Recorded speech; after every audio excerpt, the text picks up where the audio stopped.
Okay, folks, we are live. Welcome. Welcome to this Coronavirus Friday.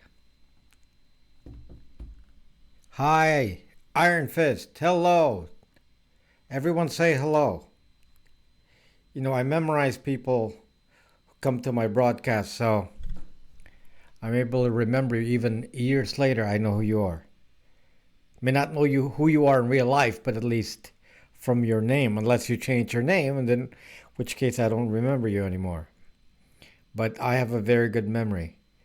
How are you doing, guys? Let me just set up my device here to watch the comments live. Hello, AMG. Luigi, how are you doing?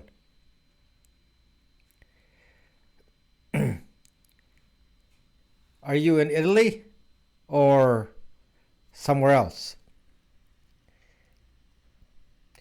So anyway, today's topic, hello Eagle Swords. Today's topic, guys, is maybe not obvious from the title because it's kind of a broad thing. Hello, look kudos aboard. It's kind of a broad thing, and it's about privacy. It's about how we retain our privacy.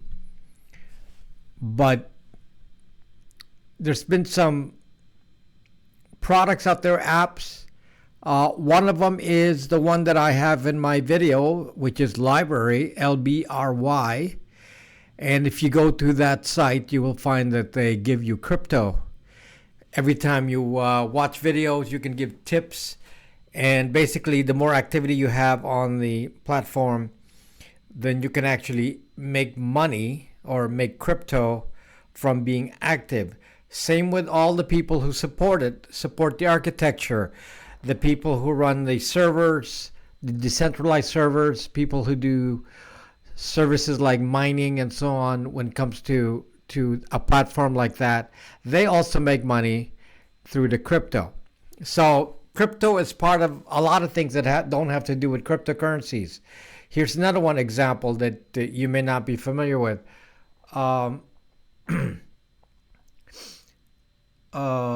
So LBC with LBRY, but here's another one. It's a messaging platform that's been touted to people on the Librem 5. So if you are interested in a Linux phone, you will have heard of the reference to something called Matrix. So anybody heard of Matrix before? Hello, Galvano. How are you doing in Italy?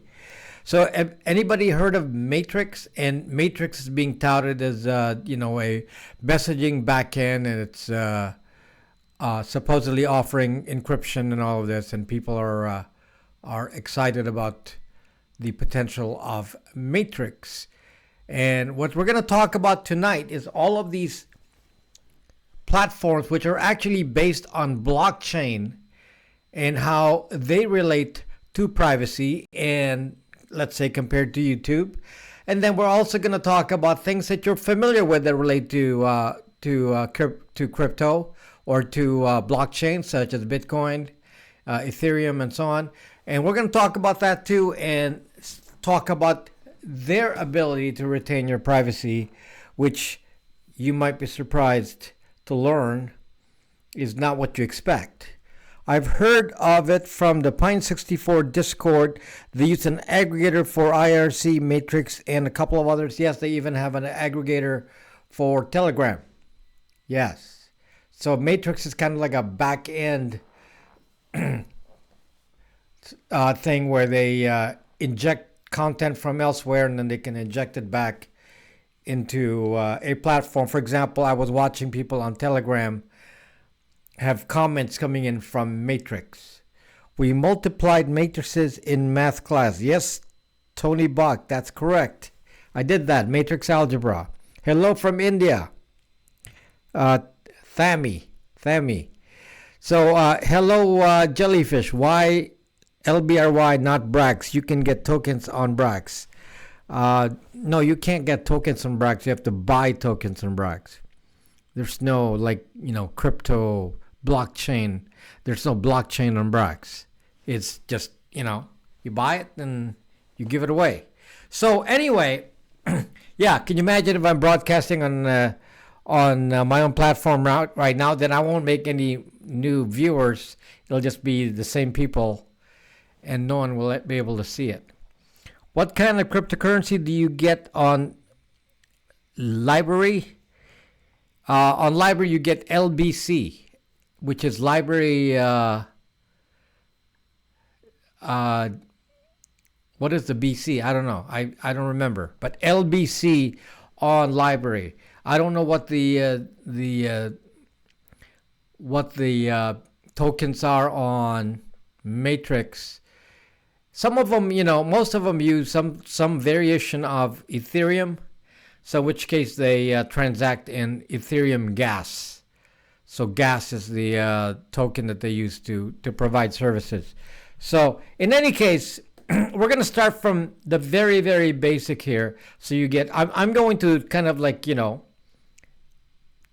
twist your mind a little bit, because that's part of the challenge of watching me in my broadcast.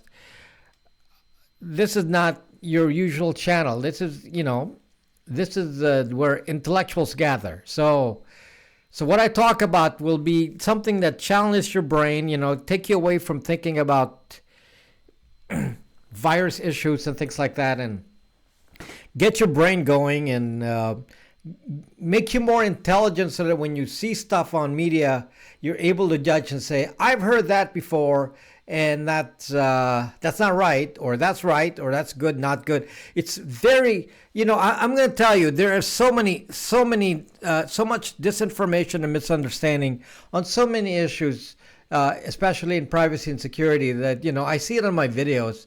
It's because people aren't really spending the time to learn about what I'm talking about, and it's admittedly gets deep. It gets deep. As I was watching a Snowden video today, and Snowden was a guest speaker at this conference, and he was there remotely, obviously. And one of the things that he commented was, yes, you can still get privacy today. You can still get privacy.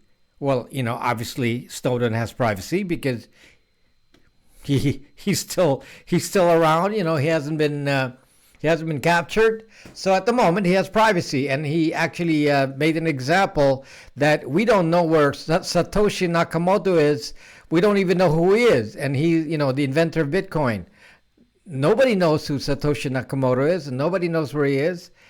And yet in this world, how can you hide on the internet? So he managed to, which is kind of amazing. He's a very public person from a theoretical point of view, but nobody's ever seen him except on the identity he's used on the internet. And then he disappears, and we don't know who the heck Satoshi Nakamoto is. And given his amount of Bitcoin, he has, probably hundreds of millions of Bitcoin. And nobody knows who he is. He probably can't spend it, because if he spends it, he will identify himself. So, but it's there, and he managed to retain privacy. But yet, I'm gonna just drop some little stories for you, so you can actually understand that it's not safe out there, and neither is it guaranteed that you will have privacy even on Bitcoin. In the last few years, the government has been trying to dismantle Bitcoin, and then lately they don't even try to dissuade you from buying Bitcoin, and you're kind of wondering, oh, does the government support Bitcoin now? Must be good, because I don't see, it's not in the press that they're trying to break crypto down. They're not speaking against Bitcoin, specifically Bitcoin, and so what happened there? And the fact of the matter is, they have blocked entry into crypto from the banks. So you can't go and it's extremely difficult to buy crypto in large amounts. You can buy crypto in small amounts, but it's very hard to buy crypto in big amounts. Like with cash, let's say you want to do money laundering, that's very difficult. Very difficult to do. Because of what is called KYC, Know Your Customer rules, and something called the anti-money laundering laws.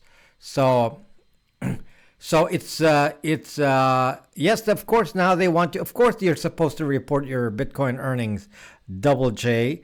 So we think that, we transact in Bitcoin. Well, obviously, when you come into Bitcoin, let's say you say, I'm going to go to Coinbase here in the US, and you're going to go buy Bitcoin, you're going to go to Coinbase, and the first thing that they're going to ask you is identification.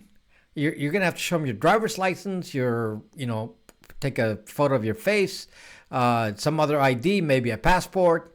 And it's, very difficult amounts of identification just to buy any amount of crypto. And this is part of the law of know your customer. And so it's very hard to buy like large amounts of crypto and not be noticed. And so you think, let's say that you got some crypto and, as long as you don't make a profit on it, then the IRS has no interest in you. So in order for the IRS to have interest in you, you must have a large enough amount of crypto, and then the crypto has to make money so that you have capital gains. Well, for the most part, last few years, many people have lost money in crypto, so then they're not interested anymore, right? So, by the way, like today, the last day or so, Bitcoin. Well, actually, the last week or so, Bitcoin has dropped in price quite a bit, and now it's recovering, and then it's starting to waver again. And now is actually the time to buy crypto again, because here, when the price is low, it's always a good time to consider. You don't want to buy when it's high. You want to buy it when it's low. And instead, people get depressed and they say, oh, look, the price of crypto is going down. I better not buy any. No, it's actually the time to buy. And then, if you buy a little bit here and there at the low price, you'll discover then that, it can, so the people who bought at the lowest, it went down to like 3,100. And right now it's double that already in just a week. So can you imagine if you bought it 3,000 because you were paying attention and you didn't get depressed, you could have doubled. But that's not the point. The point is, when you buy crypto, are you actually anonymous? Are you actually anonymous? And we're going to talk about that.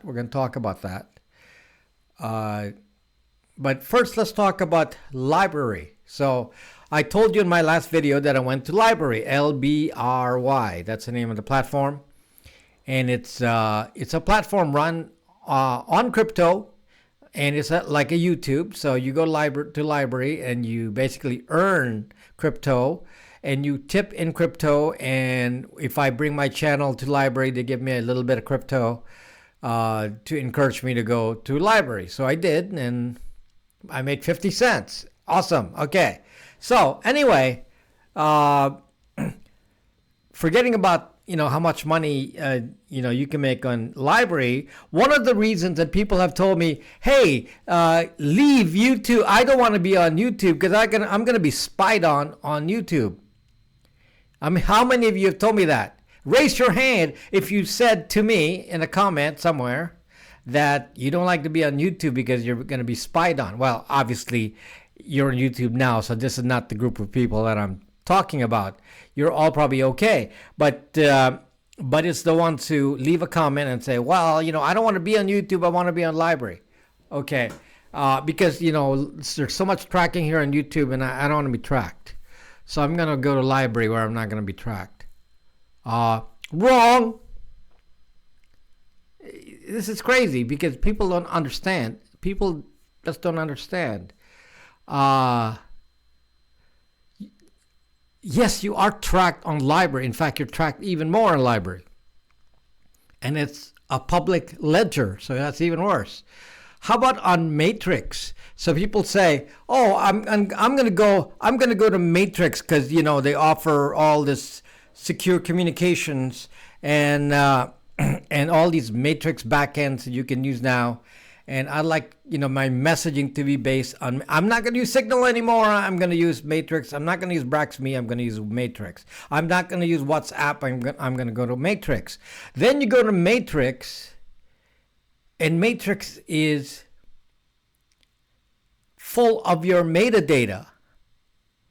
So you think you're hiding something on Matrix, and the fact of the matter is you hide even less because you didn't understand the blockchain. So that's what we're going to be talking about. All these platforms have something in common. They involve the blockchain. So if you hear the word blockchain, there are positives to blockchain, and there are things you need to understand from a privacy point of view with blockchain that many of you don't understand. And so do not just jump into something without realizing the effects when somebody says it's blockchain. YouTube is not blockchain based. YouTube is based on Google. Whatever Google does happens. But whatever you put on blockchain is using a certain word that you need to memorize. And the word is immutable. Immutable. I-M-M-U-T-A-B-L-E. Immutable. So what does immutable mean? It means it cannot be altered. Cannot be altered. Whatever goes in a blockchain cannot be altered. That is the secret of Bitcoin. That is why Bitcoin works. Bitcoin is a concept of a public, immutable ledger. So you make a transaction on Bitcoin, you cannot come back later and say, that didn't happen. You can't, because mathematically it cannot be overwritten. It's mathematically verified that a transaction is immutable. So that's the secret of blockchain, immutability. So you can go back to the history of the first Bitcoin transaction with Satoshi Nakamoto to today, and all the many millions and millions of transactions on there.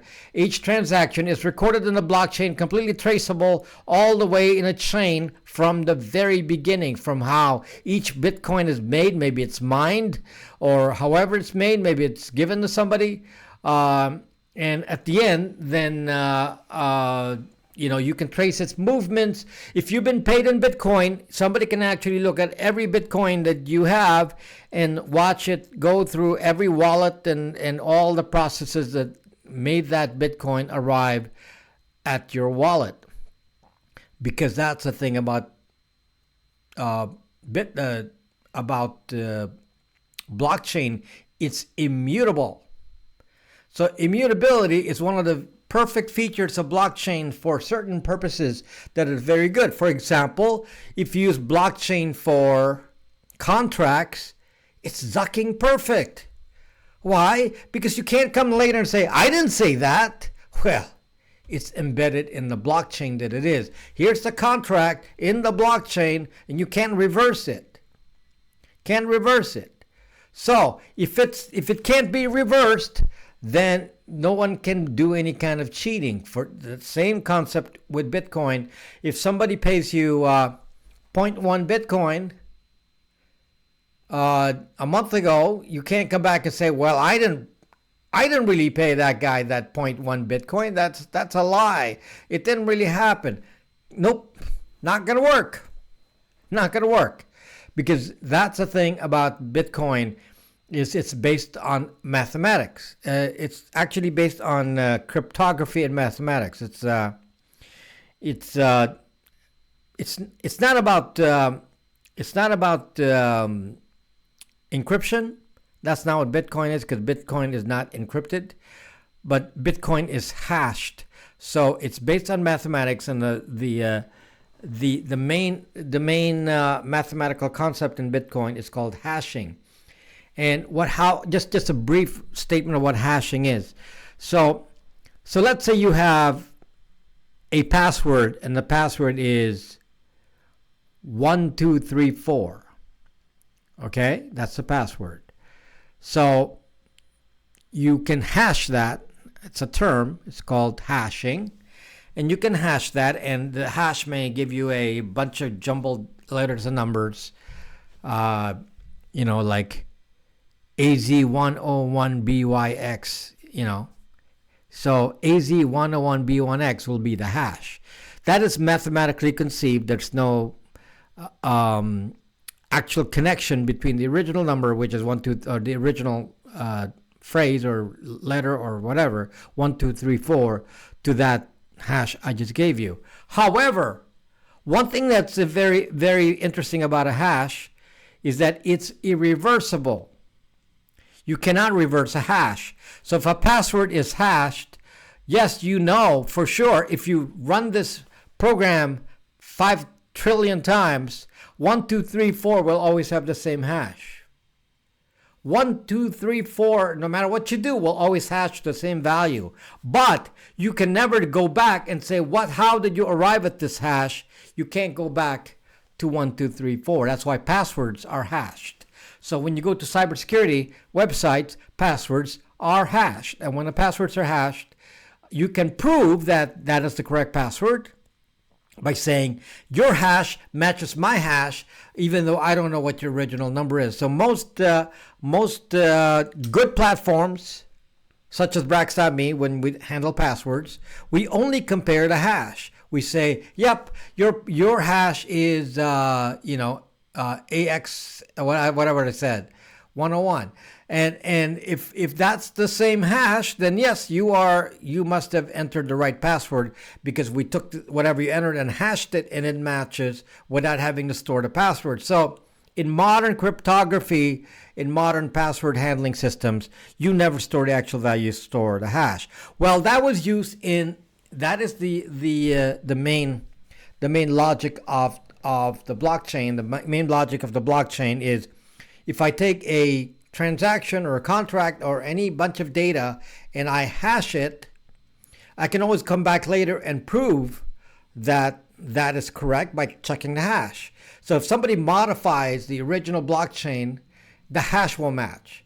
So the way it works out is you can actually look at a blockchain as a data hash,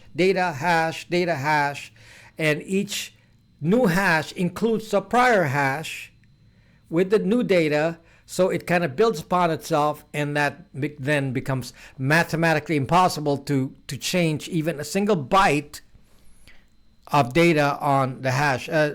How long is a hash? I don't know, not long.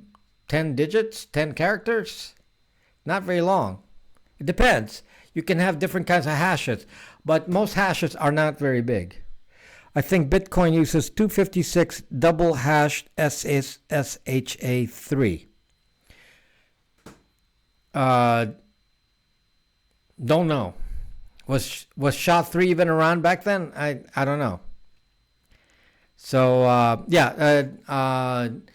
in fact, how they derive, when Bitcoin is computed, you hash it over and over, and the number of times you hash a hash is part of the computation that is called proof of work, and that's what they use to validate Bitcoin if you're a miner. And depending on the number of miners, then it becomes more difficult because you keep hashing the hash, and that uses up a lot of electricity because your computer is doing all this mathematics, and that's why Bitcoin is a very expensive crypto for the environment, because it uses so much electricity. So anyway, the point of all this, if you understand how blockchain works, to oversimplify it, and I know it very well. I looked at the source code, and I've been tracking crypto for a long time. I've had many broadcasts on crypto, all the way to Periscope, where I used to have weekly crypto shows. And I haven't done it on YouTube at all. I didn't focus this channel on crypto. And I'm going to introduce crypto now, because I have some videos that I want to show you about crypto and privacy next week. But in any case, and be patient. I'll get back to your comments in a second here. I just want to make sure that my thought process is complete here. But so the idea of a blockchain is it's mathematically based, and it's made to verify something with mathematical proof. And since mathematically it cannot be altered, because if you alter it, then the hash doesn't match anymore. So that. So and the other thing is that there's only one hash for one value. So if you take something and you hash it, however large it is. So in Bitcoin, for example, they used to have a block that was 1K, a 1K block of transactions, and that's increased now. So at the beginning, a 1K block of transactions, that makes a hash, which is just a small number. But the number can never be duplicated again, meaning you can never come up with any other value that will create the same hash. So the genius that created the hashing algorithm is the one that I don't even know who that is, because hashing has been around a long time. It's been used in cryptography for a long time. It's kind of different than encryption because it's completely different logic. So hashing simply means taking an original number and representing it with this hash value that only represents the original number. It cannot represent anything else, which is kind of amazing. It's like, how do you not come up with the same value in the universe, seeing that the number is not very big? But hello from Peter. How are you doing, Peter? So anyways, yes, first, last, we'll get into some of that, the good and the bad of that. So anyway, the idea is that if blockchain is immutable, then there's a problem. And the problem is that the way the blockchain works is that you have to be able to see how the blockchain is built and be able to look back and verify the contents of the blockchain at any time. And it's immutable, as I said, meaning it can't be changed. Therefore, they always have a record of every transaction. So from the beginning of Bitcoin, every transaction that has ever occurred on Bitcoin is now embedded in there. And some people have even embedded bad words in there, and even child pornography comments and such weird stuff that's been embedded into the blockchain through some comment field that has nothing to do with the blockchain, and you cannot ever delete it. Cannot ever delete it. Are the broadband routers you get from the major ISPs safe to use? I mean, a router is a router. I don't like the router. I just get the modem. Then I would recommend you get the modem and get your own router. Bit crashing so hard right now. Ouch. Well, then, and you're not buying? You're not buying? Okay? Bitcoin crashing should say, rarely do you have opportunities to buy when it crashes. So when you have the opportunity, go buy it. So anyway, so how does this connect to privacy? So this is the whole point. How does this connect to privacy? Well, here's the thing. Let's talk about LBRY for a moment, since I've talked about it in my last video, and I showed you the transactions. When you watch a video on LBRY, they give you some credits in LBC. When you move videos around, they give you credits in LBC. And then you can spend the LBC in tips and support for your favorite broadcasters and so on. And so basically, the crypto moves around based on earning it and then distributing it.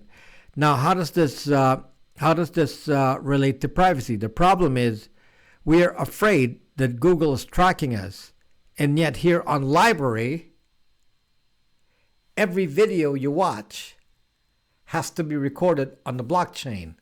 So, I haven't seen any porn on LBRY, but it would be interesting. It would be interesting if there were porn on LBRY, and then every time you watch porn and it's the specific video, the blockchain records which video you watched, and then because you get a credit for watching it, and then maybe go back in the blockchain and say, oh, the following people watched this video. It's kind of crazy. Okay? It's kind of crazy because you're not thinking about that. Sometimes, I wonder about some of the people that invent some of these platforms. Uh, you know, they're so focused on the millennial kind of gaming. You gamify everything. So LBRY is a gamified platform. So you earn credits for certain activity, and you spend the credits just like a game. But nobody thinks about the privacy aspects of that. And if there's a fault with LBRY, and that's the biggest one, is that in a blockchain you're actually making your record of what you watch immutable. So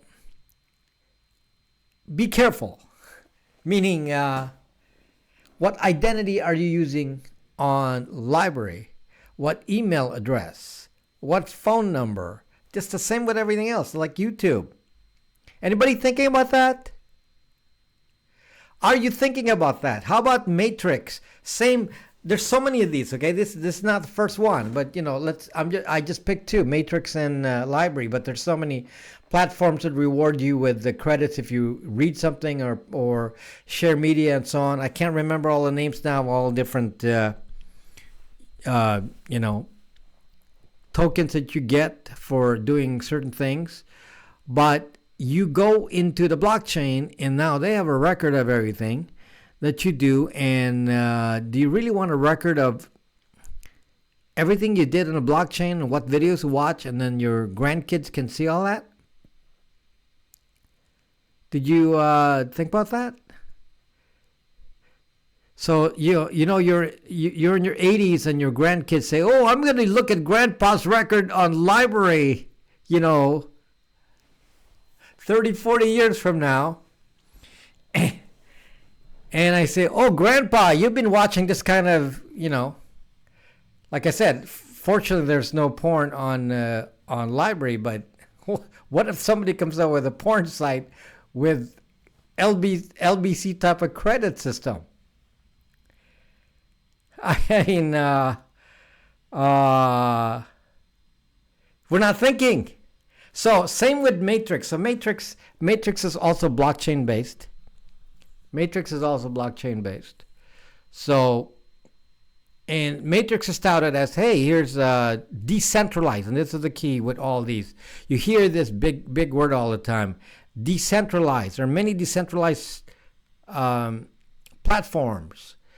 And not all platforms are based on crypto, but you hear the word decentralized.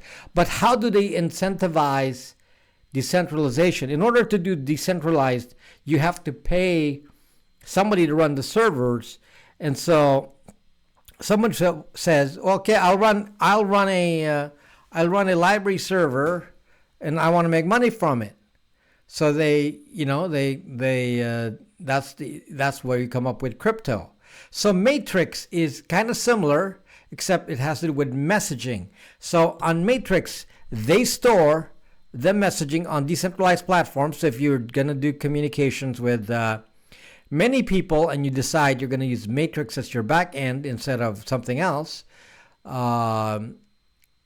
can use Telegram, you can use Signal, you can use some of these as a back end. But some people say, "Okay, I want to use Matrix."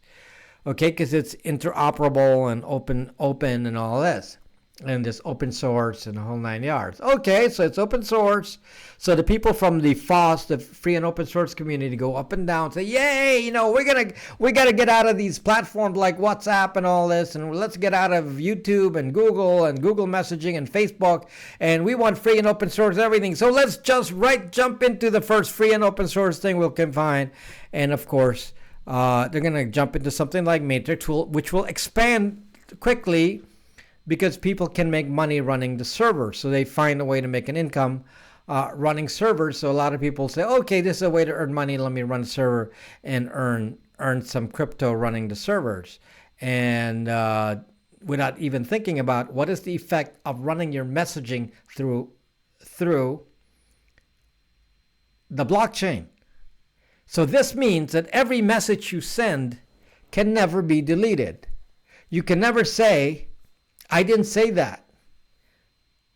So if somebody finds some way to identify you in the blockchain through some method that we may not know right now, but it might come up later on, and somebody says, well, we've identified you. You keep going back to Matrix with this identity, and now we find out who you are in real life, and we connected your real identity to your blockchain identity, and now we can look back at all the comments and who you've talked to because the metadata is there. And one of the pieces of metadata that is included in a Matrix message is your IP address. So a lot of you will say, well, I don't need a VPN. VPNs, they're going to track you anyway. So the VPN company will track you. So I don't want any VPN. I don't need any of that. So then you don't care about that. Then you go use Matrix, and then your IP address, my IP address hasn't changed in 18 years. Same one for the last 18 years. So that IP address then will be attached to all the messages that I didn't think about. They're now on Matrix, recorded in the blockchain that I said these things or talked to these people. Now, some of you will say, "Oh, that's not correct. You have end-to-end encryption option with Matrix." Again, people, it just shows the fact that you need to think more deeply. Think more deeply, people. So what if it's end-to-end encrypted? WhatsApp is supposedly end-to-end encrypted. I'm not going to challenge that. They said they copied it's not open source, so we don't really know, but they said they copied the open source of the end-to-end encryption part of two people conversing using WhatsApp. So when two people are conversing, they claim it's end-to-end encrypted. When 10 people are conversing, then obviously it's not going to be encrypted because that's not part of what they took from Signal. So it's going to be encrypted with their own thing, which means they can decrypt it. Okay? Now, having said all that, then what's the danger in an app like WhatsApp? It's not the fact that I'm not even going to challenge if they can encrypt or decrypt. That's not even my concern because I don't need to see that. All I need to do is look at the metadata. Who did you talk to? How long did you talk to them? How long was the message? How often were you talking to these people? I already told you about this example, guys. This example that I included in the video a couple of videos ago on WhatsApp. If you go to WhatsApp and you have a Facebook account, as most people on WhatsApp do, the people on Facebook will upload their entire contact list on Facebook, and you'll be included in there because your friends will have uploaded. Not you. You may be smart and you say, I am not, no, bleach bit isn't going to work. Remind me that later because, the knowledge of people just shocks me. Okay? The knowledge just shocks me. Okay? It's like, have you tried doing beach split on SSD? Solid state drives? So, knowledge is it's not complete for most people. So you hear a part of something, and if you're not an expert, you will not get the benefit of privacy, as Snowden said, that only the experts and the rich can have privacy on the internet. Only the experts and the rich. Well, I'm trying to make you all experts. I'm going to try to make you all experts so that if you're experts, then you can gain privacy. But for the most part, most people don't understand, and they will not be experts. So anyway, back to what I was saying about about WhatsApp. So on WhatsApp, people upload their contact list to WhatsApp, and then because they can identify now that you have Facebook and WhatsApp on the same device using a device fingerprint or browser fingerprinting, which I've told you about. So they can identify that you're the same person using Facebook and WhatsApp because Facebook has the same fingerprint, and they actively do this because they say so in the end user license agreement. They cross cross-platform passing of metadata is indicated in the end-user license agreement. They actively do this, and they state so. So don't be dumb. It's stated there. Yes, we're going to track your metadata across all of our platforms, including Facebook Messenger, WhatsApp, and Instagram. So whatever name you use on Instagram or whatever name you use on WhatsApp, they know who you are. There's metadata.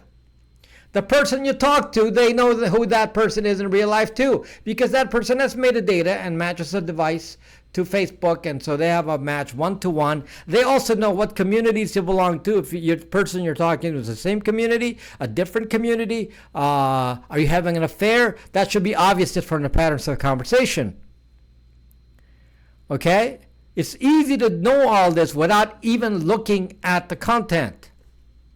All I have to do is, look at locations and times and frequency and all this, and I'm able to tell a lot of things. So, Matrix, as I was saying on the blockchain, has metadata. Metadata is very, very dangerous.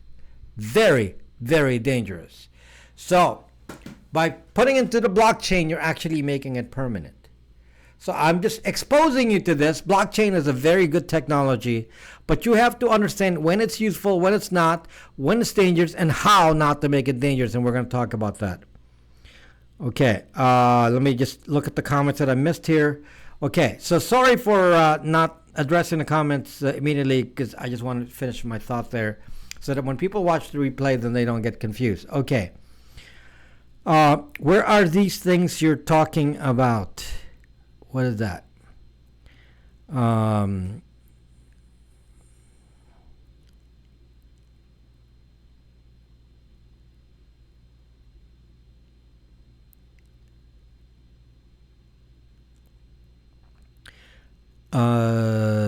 Okay, trying to see if anything specific. So some of you are not buying yet. Averaging. Buy a little bit. You never know if it's going to go down, go up. You buy in small amounts. And then when it goes up, you sell in small amounts. That's the only way you do it. I'm a big, just in general, guys, to some of you that may not know this, because I've not really talked about it much on YouTube. But I'm a big supporter of crypto. I don't have much money in crypto IRS. So I'm tied up in the stock market, so I'm just like the rest of you. So, but I have small amounts of crypto, and I've been doing crypto for a long time. I've not been in crypto early enough to make the big bucks like some people have, but I've been in crypto early because of the privacy aspect of it. It's one of the things that just enamored me about Bitcoin and the blockchain and used in cryptocurrency. It's because of its effect on privacy of our transactions. And some of you will get mad at me for liking crypto, and if you are because you work in banking or whatever, then I'll say if you value your privacy, then you should think about crypto, because crypto is the only way we can get freedom, and they're trying to even take that away. Bitcoin used to be a lot safer some years back than it is today. When I first talked about crypto in 2017, when I was doing my live broadcast about crypto on Periscope, I was at that time, it wasn't, you could say that crypto was still fairly anonymous if used properly. That it cannot be anonymous if used improperly, but you can use it, in anonymous ways at the time, and that's of course changed quite a bit now. I've been trying bring around since the ARPANET days, grow up kitties. I've been banging around. I don't know what that is, but it got flagged. Okay. Anyway,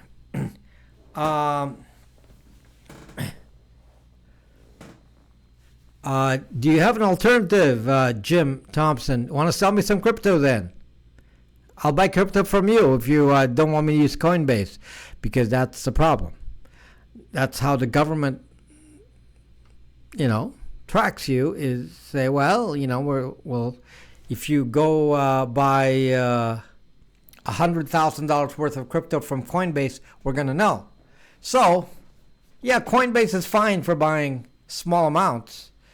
So if you have small amounts, and, who cares? So what kind of capital gains are you going to get if, crypto is moving as it is? If the most you're going to get is double, then there may not be a lot of money there for the IRS to go track you and track your earnings on crypto. So if you use Coinbase, first thing you do is move your money out as soon as you can. So you get crypto from Coinbase, like let's say you get BTC, and you move it out before it gets a chance to get capital gains. Move it out, or even if it makes capital gains, because Coinbase will hold it for a week, let's say. And as long as the capital gains aren't sufficient, then it's not going to trigger anything, because it's not enough money for them to for the IRS to pay attention to if it's a small amount. But large amounts, you're going to be a target. Large amounts, definitely. So I believe the IRS said to Coinbase, give us a list of people who made more than 10,000 in capital gains, or bought 10,000 in 2016, because the crypto increased by such a large amount by then, and get those kinds of records. So that's how they do it. But they want to get your taxes, obviously. Now, so I'm not here to tell you not to pay taxes. So I'm not. That's not my point. So thank you, Cosmic Rose. Yes, no, there's no adult beverage, anything. I'm not out in the restaurants. I'm just home. It's just a normal day, quietly doing my thing at home on a Friday, just like any normal day. The only difference in a Friday between any other day is I have you guys here to talk to on a live stream. Other than that, it's the same. I just don't think it's worth trying to fly under the radar anyway. For small transactions, no. But let's say you don't really care. So you mostly I care about Bitcoin and crypto for expenditures, and it's not really, to me, it's not about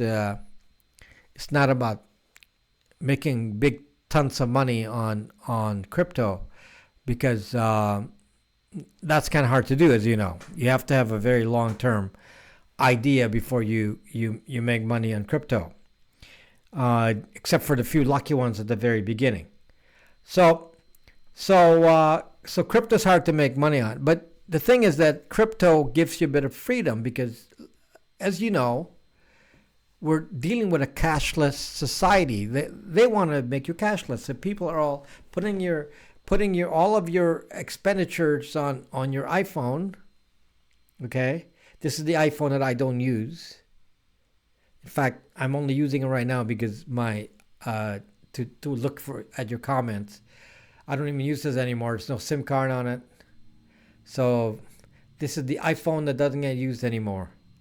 Fancy phone doesn't get used. Okay. So anyway, the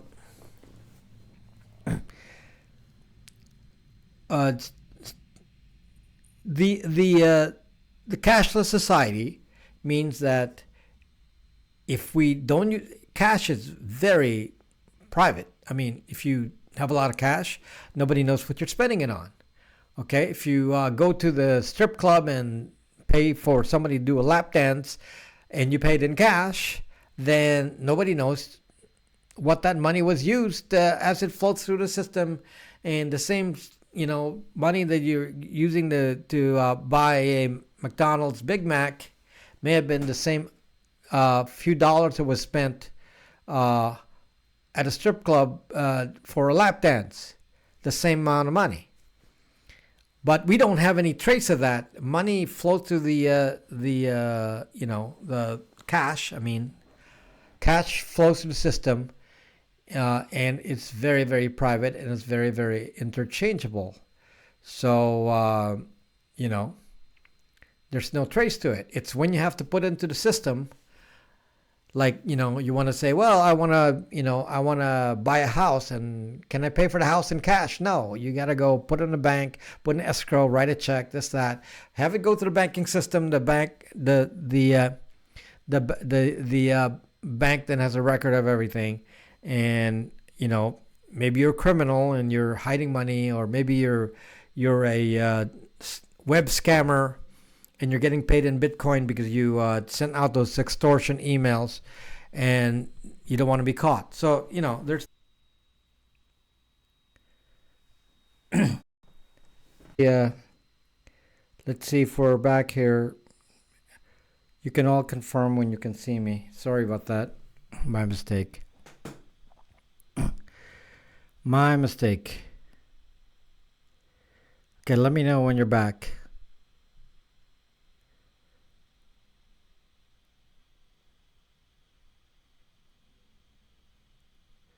Okay, we are back. Okay. Okay, sorry about that. Stupid mistake. Okay. My laptop wasn't plugged into power.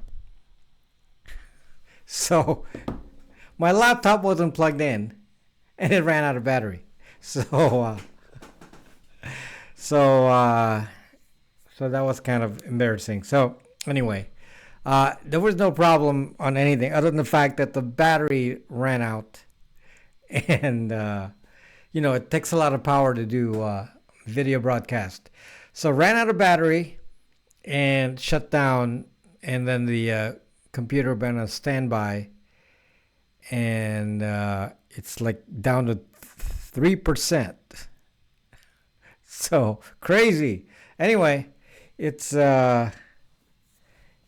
back up. So thanks for coming back. Thank you for coming back. So sorry about that. Again, there no conspiracy theory here. Nothing's going on.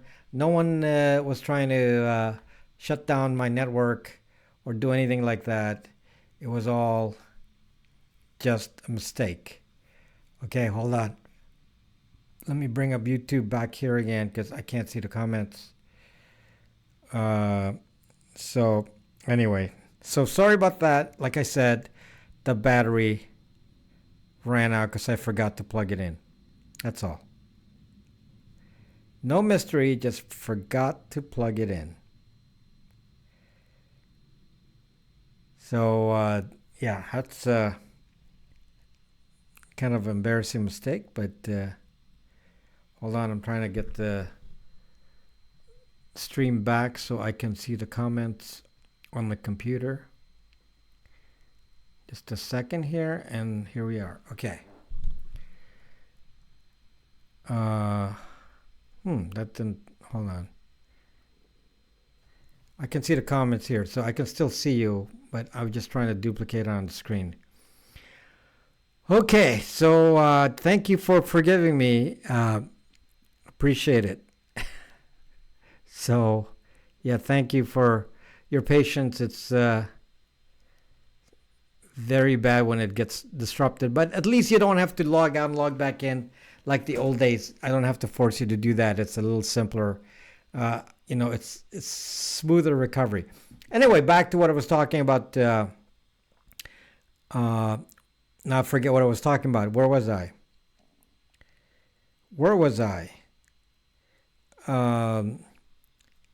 Just trying to remember what part of the topic I was on.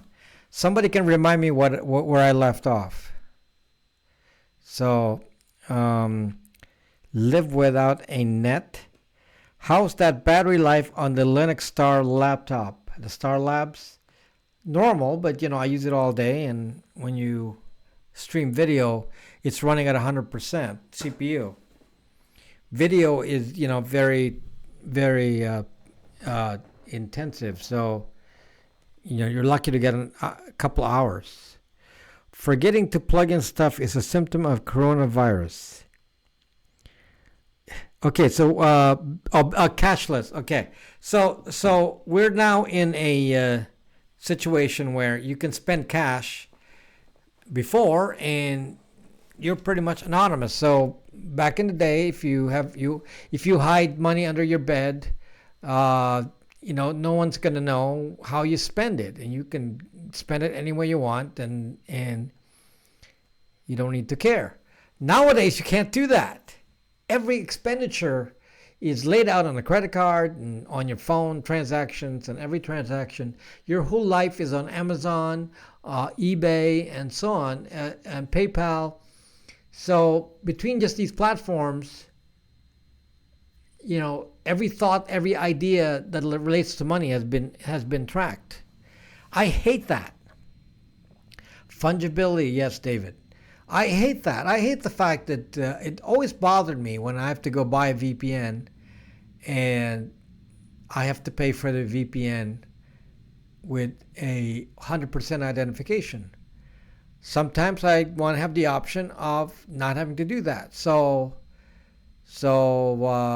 yeah, if you want to get a VPN and say you want to pay me in Monero or Bitcoin or Ethereum or whatever you want, I'll say yes, you can do that. It's easy for me now. It was a little bit harder before, but now it's a lot easier.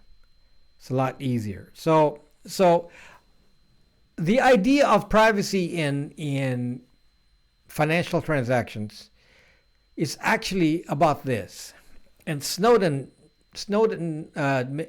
made it very clear. He actually he's getting more philosophical as time goes by, and analyzing the ideas and the big picture of it, and he's expressing himself even better these days than even the way he used to. And I'm very impressed with the way he explains himself now, because he gave it a lot of thought. And privacy, especially with government, is tied to permission. And this is what he said. Privacy is tied to permission. The reason that they don't want you to be using crypto anonymously or do any kind of financial transaction without KYC laws or know your customer laws is because they want to give you they want to hold the permission for you to move around financially. It's kind of like mass surveillance. They don't want to come around and say, okay, you're a drug dealer, so we're going to surveil your financial activities. We're not going to do that. Instead, we're going to surveil everyone's financial transactions in the world in case one of those people is a drug dealer. So for the most part, the treatment that we get from the government is we are all drug dealers, and so therefore all of our transactions have to be tracked. And this is kind of kelp's here. This is a very big kelp concept. So I was just hoping that kelp would show up, because this is the kind of kelp mentality that just shows the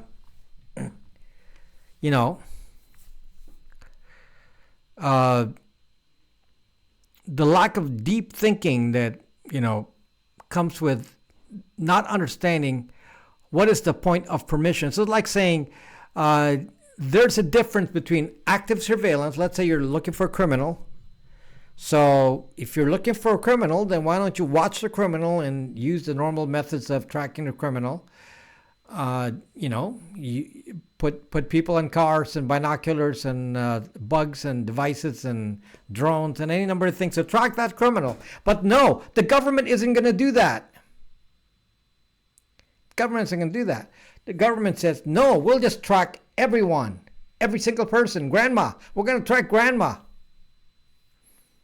We're going to track everything that grandma does and grandpa does. What do they have to do with a criminal? We don't really care. We just want to make sure, because they could turn into criminals. Grandma and grandpa could turn into terrorists. So we're going to track everything. Same with financial. In the financial world, everything we do is now tracked. And because of the Cashless Society and the social media combined with the cashless society, now not only do they know your expenditures, but they know your very thought. And it just bugs the hell out of me because I have to ask permission from the government to have a thought. I'm basically not allowed to have a thought because they're surveilling me. So now I have to say, I better not say that.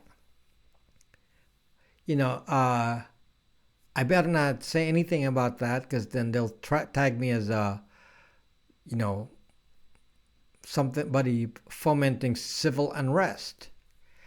Can you imagine the doctor in Wuhan who spoke about the fact that there is a pandemic coming out in Wuhan, and the doctor was arrested by the Chinese government for speaking out, and because they don't have permission to talk over there, and he was arrested, and he eventually died of coronavirus, and because they ignored what he said for a while, the virus escaped to thousands and thousands of people, without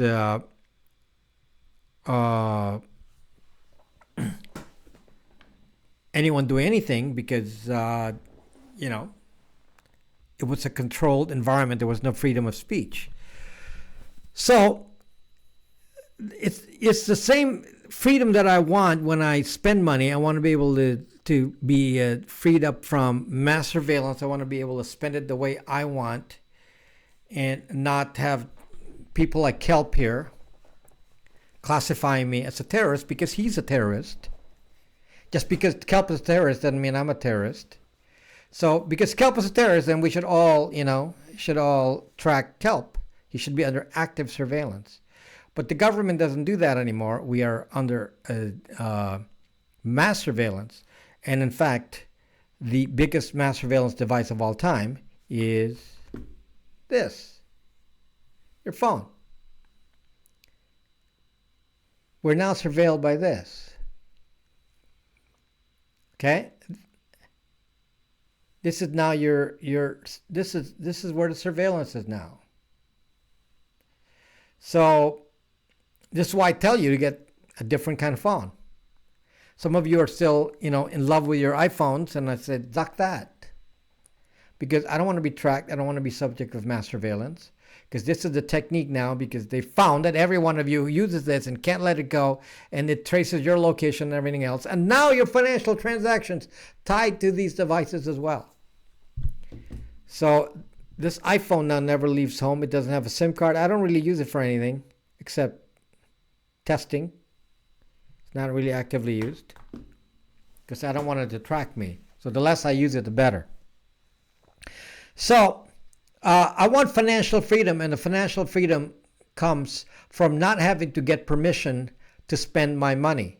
So if I want to buy a VPN and I don't want to have it, visible what I'm buying, then I like to be able to have that option.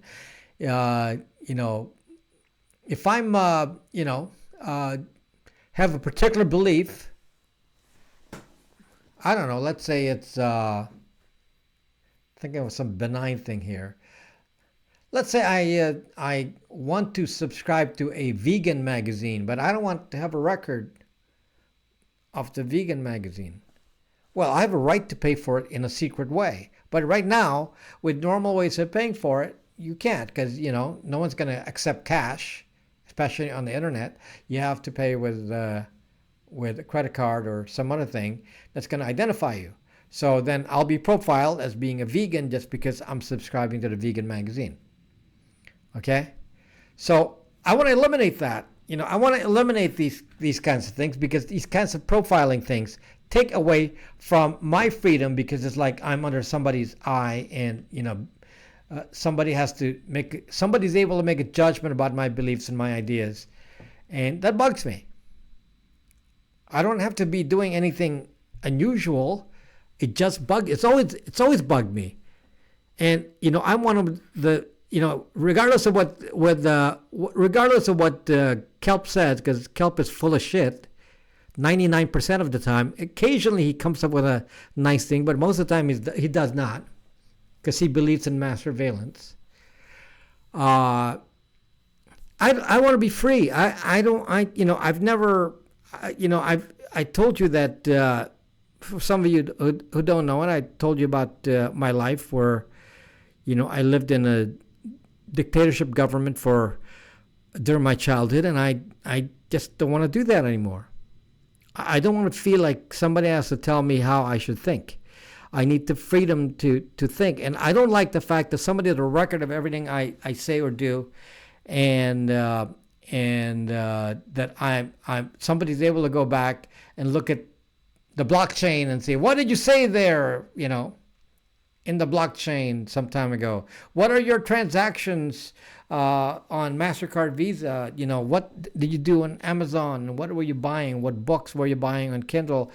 And all this. And sometimes I want freedom, and it's very hard to do that freedom without crypto.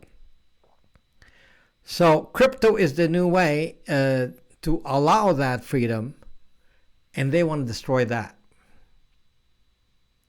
Okay? So crypto was my way so many years ago of saying, well, I'd like to be able to, as an example, buy a VPN without having to pay for it. It would be nice if I could pay for servers and things like that with crypto, and that's hard to do. But it would be nice if I'm able to, rent a server and say, can I buy that in crypto, so that, it de-anonymizes me. It would be nice to be able to buy things on, eBay and Amazon and not have to use a credit card. I can't do that. It's not. Shut up, Kelp. So it's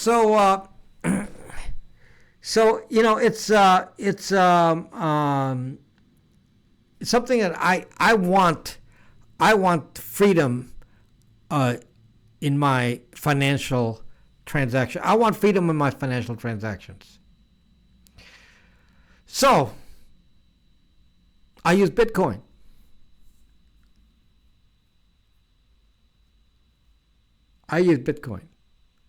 The problem is the government says, we want to find a method to hack Bitcoin so we know every single transaction. Well, they did, and they did it successfully. So now, folks, this is what happened, and I can kind of guess how they did this. But Bitcoin is made up of addresses that are not tied to people. So when you transact on Bitcoin, you transact with a wallet, and the wallet then is not identified. Okay? Not identified. So, but they changed this, and this is how. So let's say you went to Coinbase. Let's say you went to Coinbase and you said, I'm going to buy $10,000 worth of crypto on Coinbase. So you go to Coinbase, put some money in there from your bank account and say, here's $10,000. I'm going to put it on Coinbase. And then from Coinbase, you go spend it and move it to another wallet. Let's say, I'm going to put it on Binance because I want to trade some crypto. So you move your $10,000 from Coinbase to Binance. Okay, now the wallet address that is in Coinbase that back in the old days was unidentified is now known because of KYC laws. So KYC, know your customer. Coinbase knows exactly which wallet belongs to who. So Coinbase now knows that Mel Gibson owns the Coinbase account. So now you transact with, when you pay from Coinbase and move it to another account, you give it some often a one-time use address. The address is not tied to your main account. Most of us are smart enough never to use our main account address. We use a temporary hash address, which then points to our main account at some point. Okay? So now all they have to do is now put a tracer on the amount. So if the amount is unusual, let's say you paid somebody, $10.29 or 10.29 crypto in Bitcoin, well, some wallet somewhere will also receive 10.29 crypto. So by simply doing matching, especially within a transaction block, you can actually then do some correlation and say, there's a possibility that that crypto, from a probability point of view, these with the, unusual amounts belong to a specific account. And then they record that and they track that, and so they're able to track like bad guys and see which crypto wallets they use. The more transactions you do, the more easy it is to do this. So they have a way now of finding, just by AI kind of thing, searching the blockchain, they can find transactions through some sort of logic and timing, and be able to figure out who does what. So some of the solutions which I used back in the very, very early days. So everything I bought, back in the day, I used to tumble it. So if I bought $100 worth of crypto, way back when, you send it to Shapeshift, which was one of the early tumblers. Then you tumble it to Monero, and then from Monero you tumble it back to Bitcoin, and there you go. It's been laundered. The $100 is now laundered. So then you deposit into another account. Maybe you split it up so it's not the same amount. Maybe $49.51 over here to make up 100, and then you combine that into your wallet, and then you don't do any transactions on it, and then you disappear. So to some extent you can still do that, but it's getting harder and harder to do. So so that is the difficulty with Bitcoin, is because Bitcoin is not actually made to be anonymous, because of the way of the use of addresses, and the fact that it's immutable makes it a permanent record, and you have to do a lot of tricks to make sure that you make it anonymous. Tumbling is one of the ways. The problem is even tumbling is very hard now, because companies like Shapeshift, they changed their business model, and they're now into KYC too. So everyone is putting KYC because the government is threatening them with KYC. So you can't even buy Bitcoin. Once you have crypto, it's easy, but to get to the crypto is the problem. How do you get the initial crypto? It's very hard to do large amounts. So very hard to do large amounts of crypto because KYC. So you can't hide it. So I kind of gave up hiding on that, since I don't have a lot anyway, so it doesn't matter.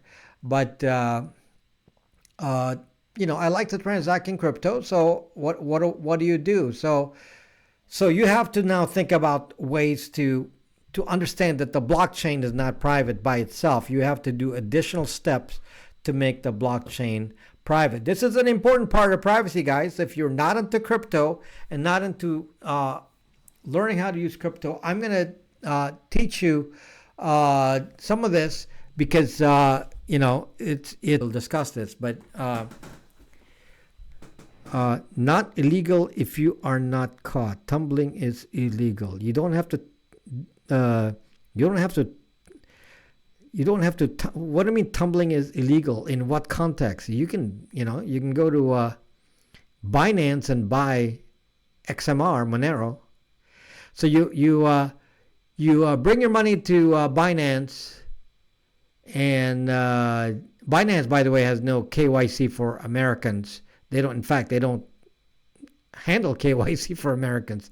I tried doing KYC with Binance, and they said, no, we don't accept KYC from America. So no KYC from Binance. And I said, that's good. Okay. So now you're on Binance, and you said, we're going to do KYC on Binance so that I can add more cash. Well, you can't do that. So Binance is basically bring your crypto, trade your crypto, and leave. So if you go to Binance and you buy XMR, then, that's tumbling. And it's not KYC'd. There's no KYC. That's tumbled, and then you withdraw and put to some other wallet, and you're no longer part of the Bitcoin blockchain. So yeah, you can do that. Can you describe how your life was as a child? I'm not from China, Bob. I am not Chinese. Some of these assumptions here just shocked me. There were like comments about, I'm not Chinese.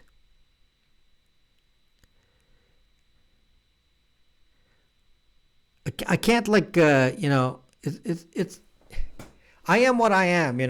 I don't have anything against Chinese. I'm just not. Okay, so I just don't want to be called something I'm not. So I'm not Chinese. I don't know how to speak Chinese, and I'm not Chinese. I am not from China. Neither I am from Hong Kong or Taiwan. Okay, so buy a VPN. How do you buy a VPN with cash? You stick it in the mail and then you lose it and you say, well, what happened to my cash? You didn't get it. Well, sorry. So anyway,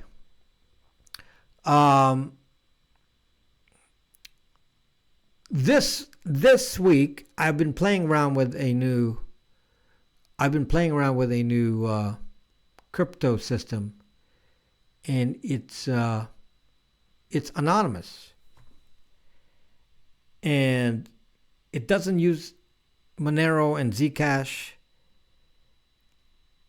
It doesn't use any of that. And I've been playing with it, and it's like, wow, this is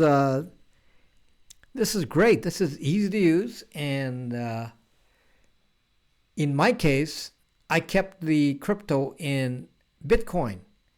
So it's Bitcoin. So I didn't change it to anything else. It's still Bitcoin.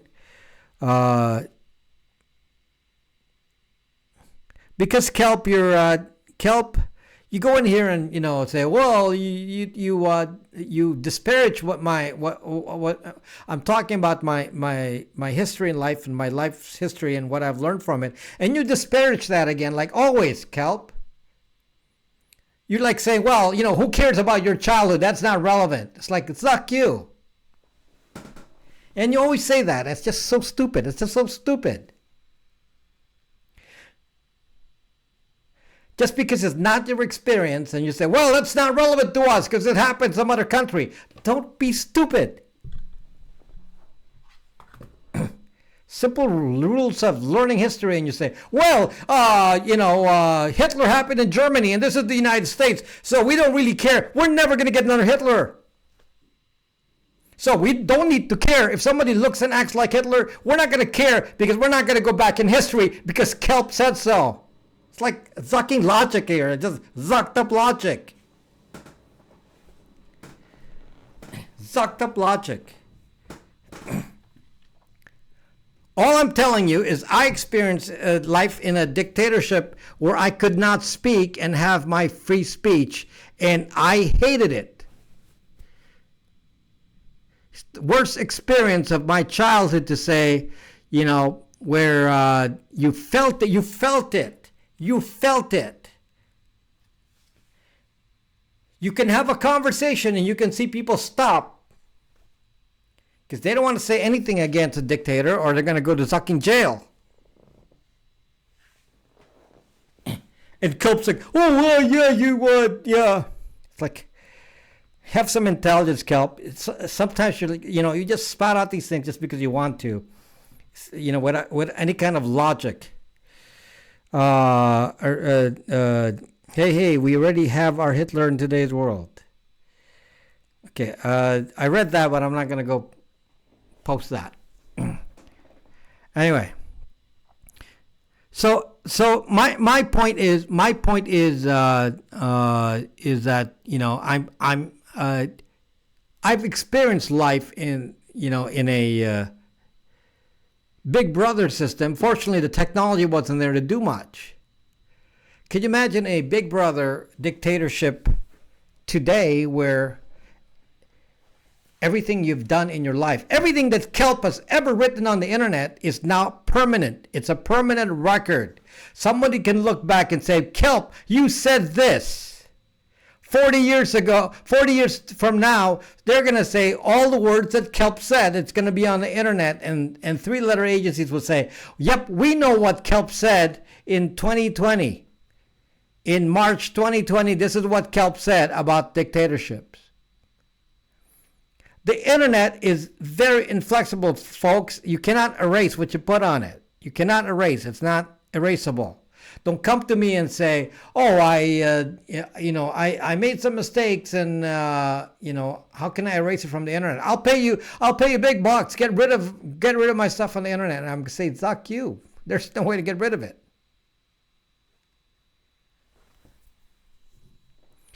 There's no way to get rid of it. So whatever you say, yes, I know, Kelp. You've said, Kelp, and just so people know, because it's on record in many commentaries on other platforms like Periscope, that Kelp said that he would rather have the state block off streets and say, we're going to go do checkpoints on every block to inspect who comes and goes, because we're going to be free from terrorists. We'll have a lot of safety. We'll be safe because there's going to be a police in every corner, and every time you go drive your car in there, somebody will go to a checkpoint. You've actually not experienced that, Kelp. This is the kind of idiotic comments that come from persons who have not actually experienced going through checkpoints at every street like I have. You think it's fun going through a checkpoint? Where you're afraid somebody's going to say, well, we don't like you, we're going to take you to jail. Where absolute power is given without any rights to you, given to the authorities to do whatever they want, and you have no say. You have no rights. You have no rights. And Kelp said, no, that's fine. It's kind of idiotic comments that just, Anyway, you're seeing Kelp for what it is. So you're seeing Kelp for what he is. So there you go. So don't need to say anything else. So you go live in a dictatorship, Kelp. You belong in China. You will love that system. Communism should work for you. Communism. I've never lived in a communist society, but I live more in a fascist society. But if you want to live in a communist society, where they will in fact put a checkpoint in every corner and watch every move you make, you should live in China. It'll be best for you. Go to zucking China, Kelp. It's going to be good for you. You're going to have fun. Now, for the rest of you who are listening to me, I want freedom. You want freedom. Otherwise, you're not going to be in this channel, because you're not going to be wanting to protect your privacy. The reason you're in this channel is you're concerned about privacy, and you want to be able to do things permissionless, because that is exactly what it's all about. When somebody takes away your freedom, it's like saying to do anything, you need permission. You need permission to cross the street. You need permission to go to your block. That's why the checkpoint concept. The idea of going to checkpoint is to ask for, you don't have any rights. You basically have to ask for permission to do something. Teacher, can I go to the bathroom?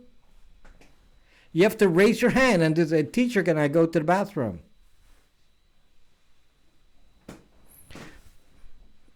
Well, Kelp said he doesn't like Chinese food. Well, permission to try different kinds of food. You will just be eating whatever they tell you to eat, because you have to ask for permission for every move. So you're not free to spend your money the same way. So I can't buy crypto when I want, because the government says, I want to reserve the right to give you permission to buy crypto. And that's why KYC. So we don't have right. Oh, but it's for money laundering. It's like, money laundering. If it's about money laundering, then why not say, okay, any amounts over $100,000 or even $10,000, you can make some special provision for that. We don't need to track anybody below that. But no, 100% of every single transaction has to be tracked, because we don't deserve permission to do anything. So I can't go buy from Amazon permissionless. Okay? So somebody has to have a record, have a credit rating. Everything that I do has got to be tracked by something. Even a credit rating. Sucking credit ratings. Can't buy a car. Got to have a credit rating. Okay? Fortunately, I don't need to pay attention to credit ratings now. But when you're young, it's a big part of what you do is your credit rating. So, and if you ever make a mistake in life financially, then your credit rating suffers for a very, very long time, and it's an indelible part of your record. While the internet is even worse than a credit rating because it's even more unforgiving. So what you say on the internet is there forever. So if somebody does not like you because some new government wants to say, okay, we want to track all the people that think like Kelp and put them in Zucking jail, they'll find all the people like Kelp because he's on the internet and he can be identified, and whatever you do on the internet, it cannot be removed. So this is why you have to understand when privacy is studied, you got to think about it, in the long run, that even your grandchildren can reference what you do on the internet. Your grandchildren can be held accountable for you just because you've been on the internet doing certain things. And, we see that Kelp believes these kinds of things. And Kelp's grandchildren may suffer from that because of, Kelp's lack of sanity.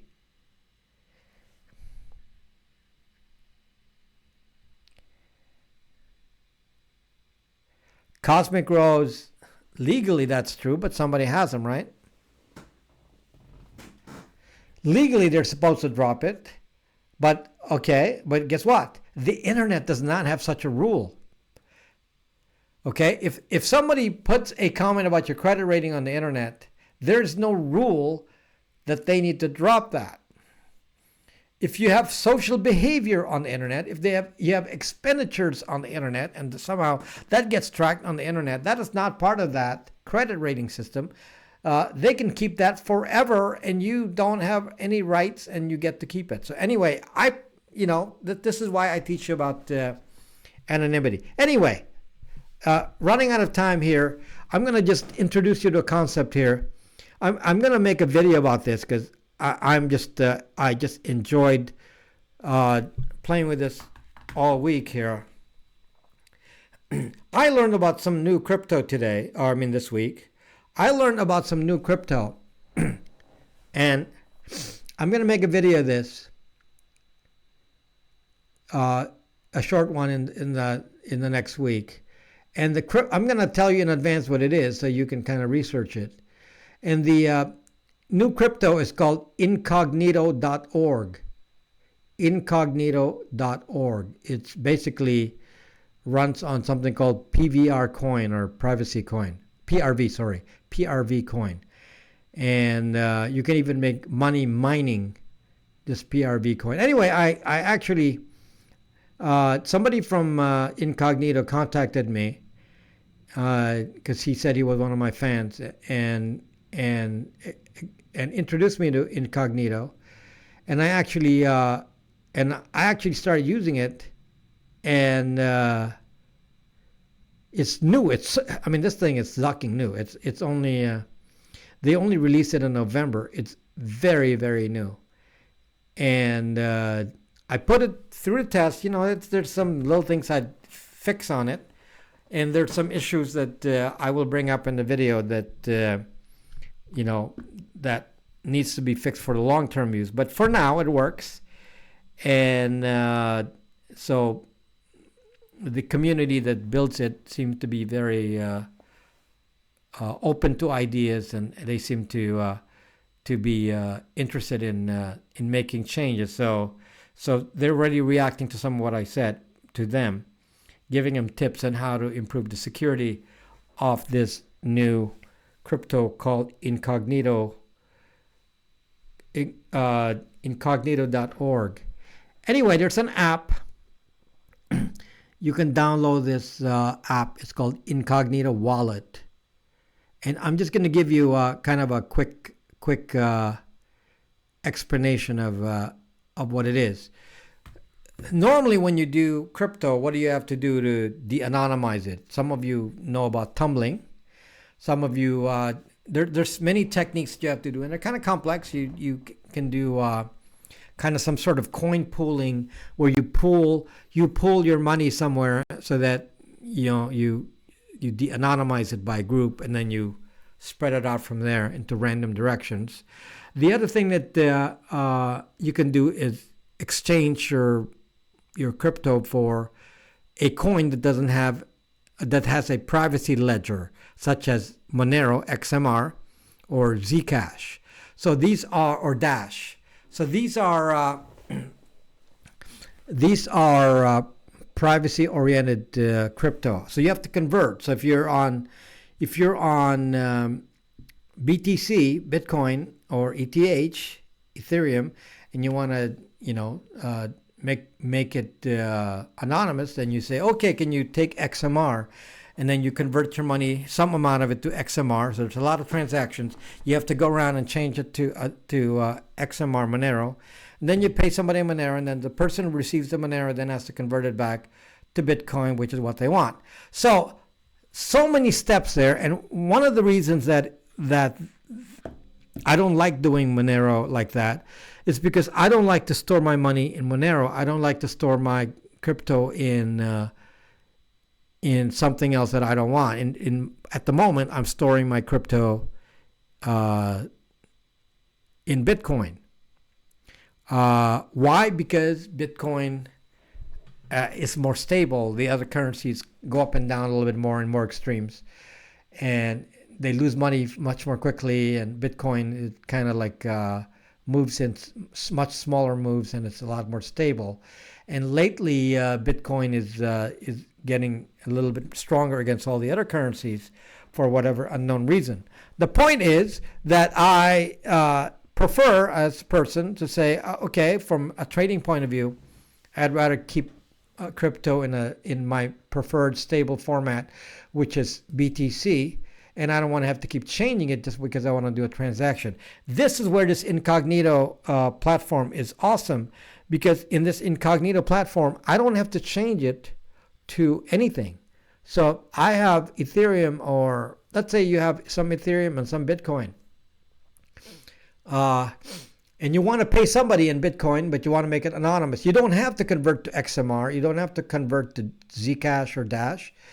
What you do is you shield. There's a process where you take the Bitcoin and you put it into your Incognito wallet. At that moment, then it gets shielded. So because they put it into a pool, and then it's no longer identified, and then your money is now shielded, and it becomes untraceable in the pool. And then from the pool, you can actually pay in Bitcoin to somebody. You can pay them directly in Bitcoin, direct from your wallet to their wallet, and you don't have to worry about having to convert, because what they do is do the automatic conversion. For example, if you have BTC, it comes into the wallet, and they call it PBTC, or privacy BTC, and it has a one-to-one correspondence to the original amount, kind of like USDT is tied to the US dollar. So your Bitcoin is tied to Bitcoin. So they have an escrow. So it's always one-to-one. So it's guaranteed to always be one-to-one. So you never have to worry about a price change, because it's always kept in the currency you want. In fact, you can leave your crypto as USDT, US dollars.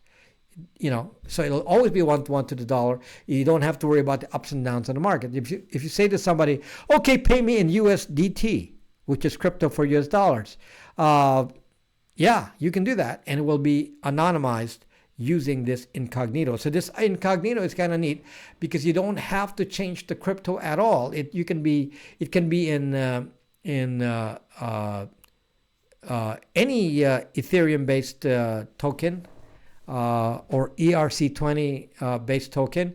It can be XMR, it can be Ethereum, Bitcoin, and then they're going to be taking Bitcoin Cash soon as well. So they can take anything that's based on Ethereum, so any token based on Ethereum.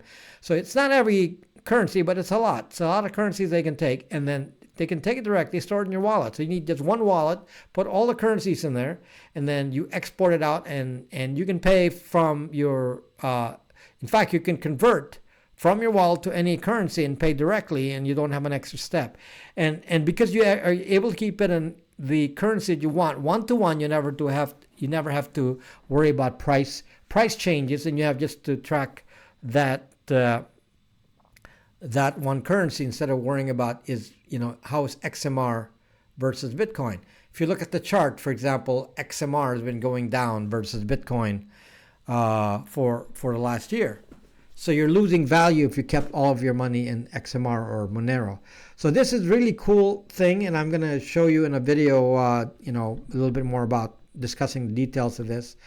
But this actually makes it easy to accept, not just send Bitcoin, but to accept it. So if somebody said, I'm going to pay you in Monero, I don't even have to worry about the wallet. Sure, you can pay me in Monero.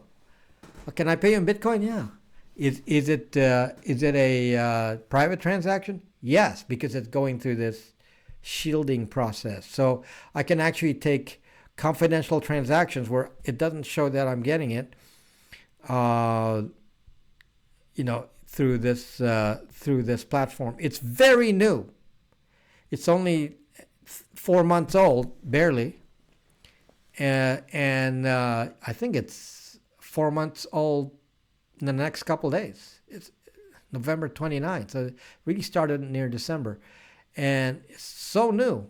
But it doesn't have everything, but it pretty much works, and it's very simple. And then you can even make money from mining it.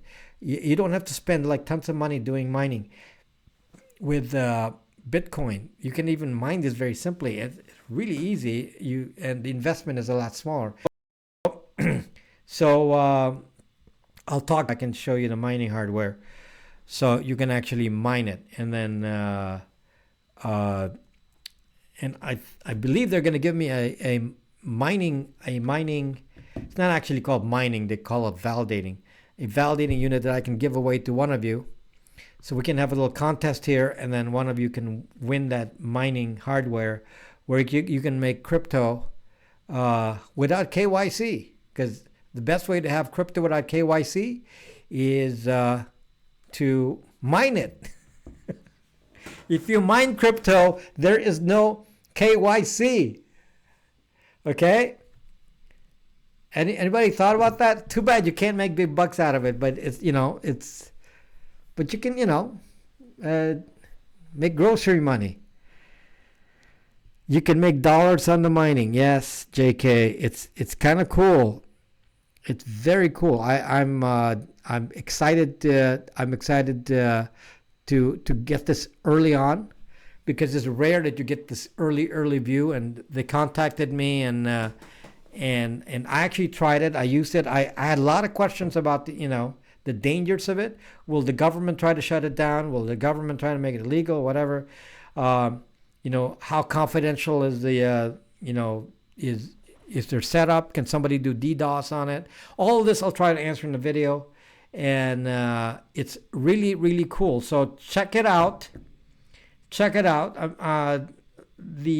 This is a way to beat the problem of blockchain being immutable and causing a red flag, because every transaction can be traced. So although you have unidentified addresses in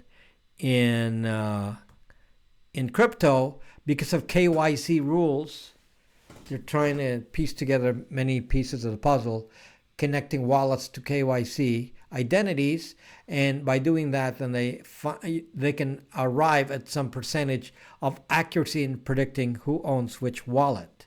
So there's that danger, and they have the equipment to do that, and it's time to fight back again with a new technique, and this one is simple, because you're basically just keeping it as Bitcoin or whatever, your original crypto.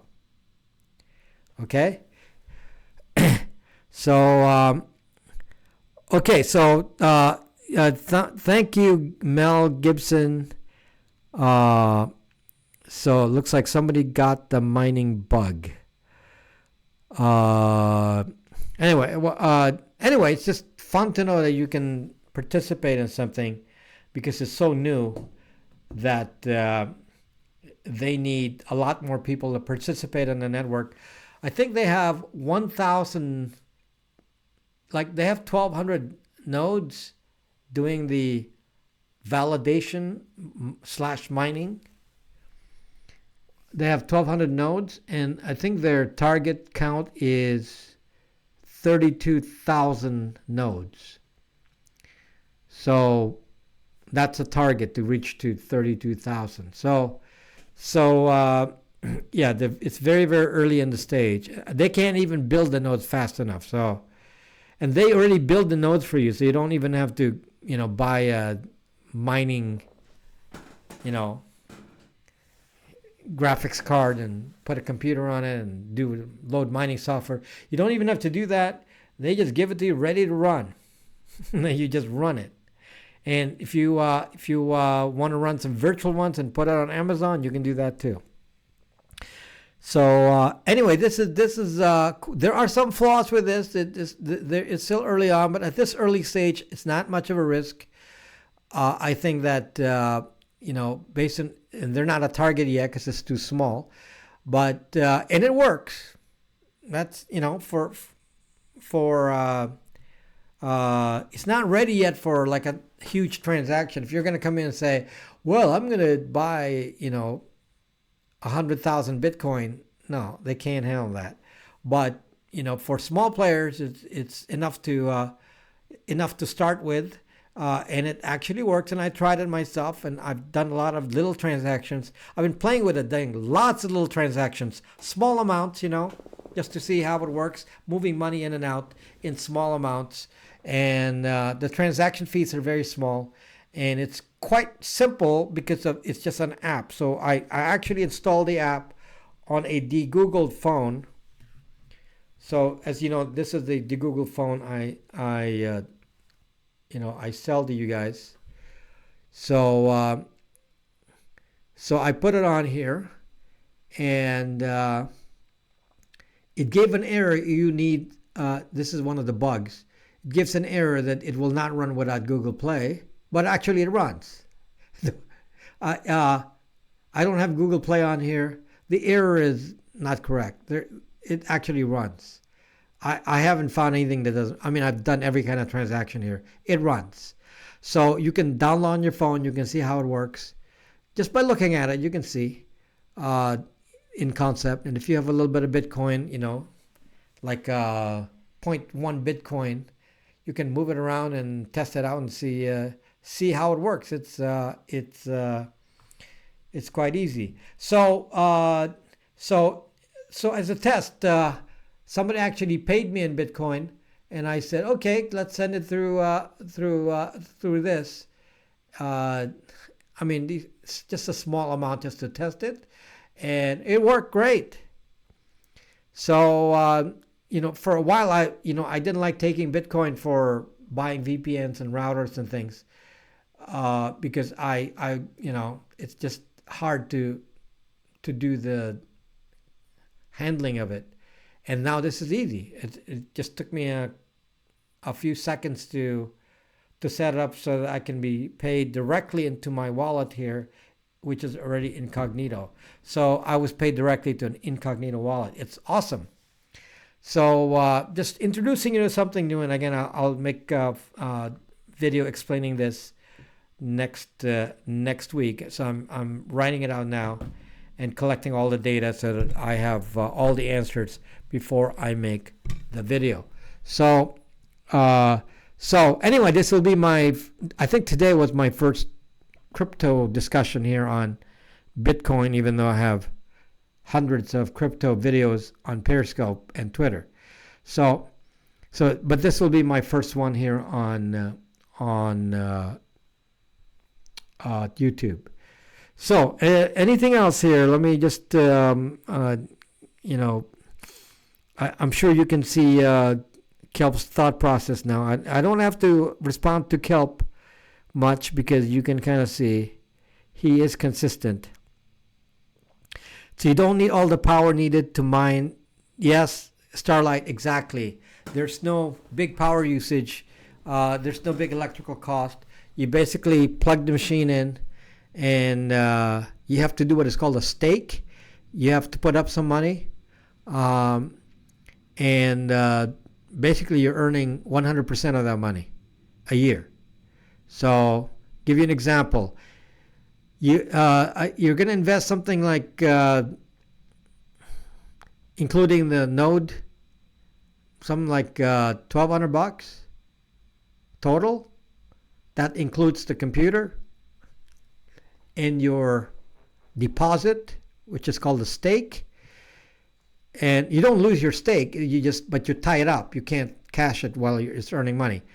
So it's not actual cost because you can get it back. But while it's tied up, while you tie up the stake, you become what is called a network validator for transactions, and you make money. And at the current rate, they're making about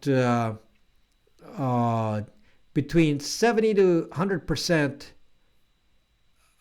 return on that investment, including the stake, which is not an investment, since it's still your money. So, yeah. So the actual cost is the node. You tie up money. But the actual cost is just the node, and the node is $3.99. So based on that, you could probably make 300% a year on the three. Leave it there, and it's making $1,000 a year. That's still, $100 a month. If you have an old car, it could be car payment being paid by crypto. So, not big bucks, but maybe you install a couple of these and double it. I don't know how efficient it is to put like a lot of it, but certainly you can run more than one unit. So this is kind of an interesting concept that I'm introducing you to, and a little bit different because their way of doing the crypto mining or validation does not use electricity. It's not based on proof of work, which is that complex computation they got to do on Bitcoin, which causes so much use of resources. This doesn't do that.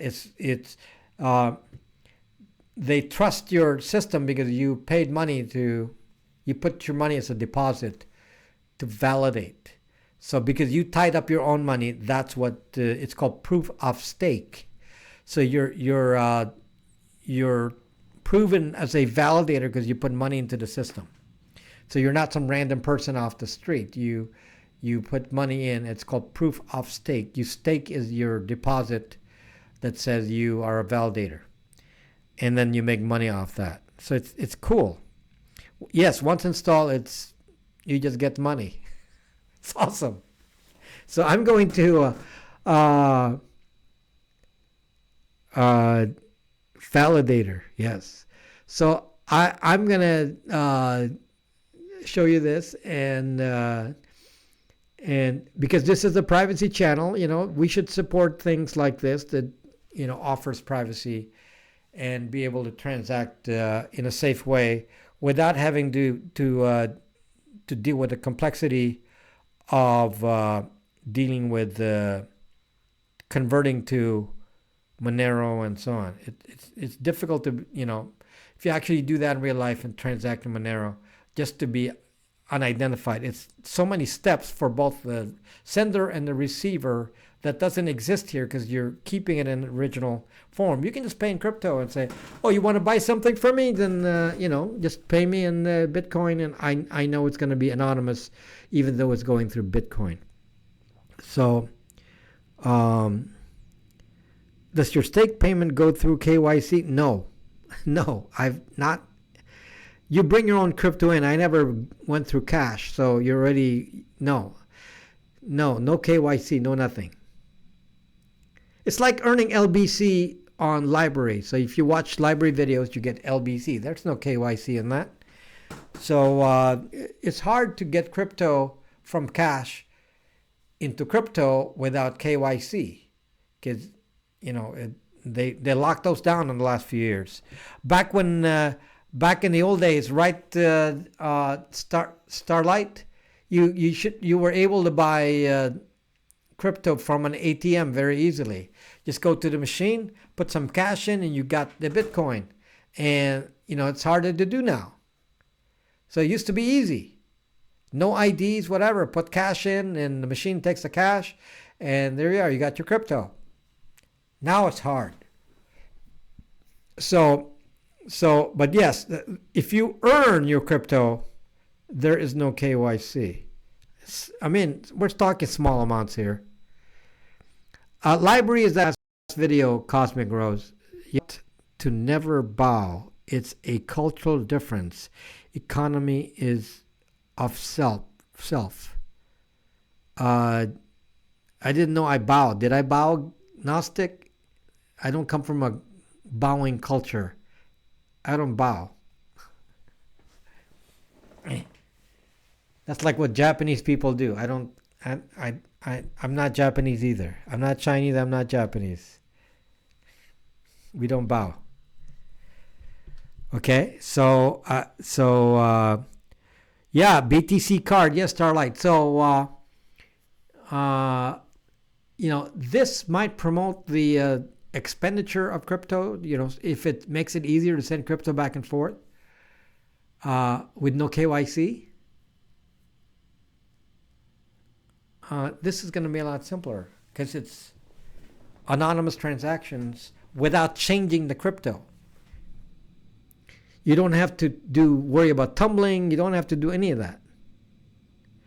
Well, we can not shake hands now, so bowing is the way of not touching. I heard you were Korean. I am not Korean. Koreans bow too. Oh my gosh, it's like, fuck. I mean, I'm Filipino. How many, it's like years. I've repeated this over and over. I'm Filipino. I'm Filipino American.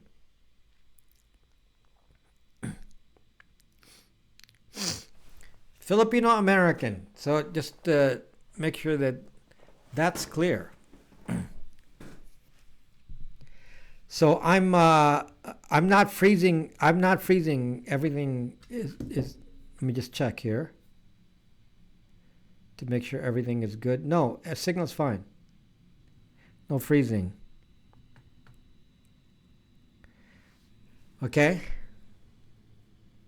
So yeah. So So I'm not.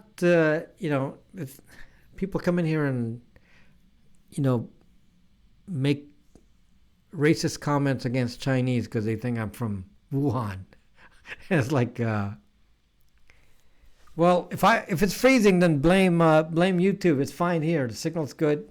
Everything's going on uninterrupted. It was buffering. Okay, so nothing obvious from my end here. Keeping an eye on it to make sure it didn't drop. So it's not dropping. So anyway, it's kind of a fun variation of the privacy topic. So we're not always talking about the same thing. So because I want to make sure that we are private in many, many ways. I told you the ways to be private. One of the things that I've repeated, guys, and moving on to using de-googled Android. I no longer use my iPhone. I use a de-googled Android. And for example, Starlight, since you're a guy from Periscope, I can run Periscope on it. I can run Waze. You don't have direct access to YouTube, but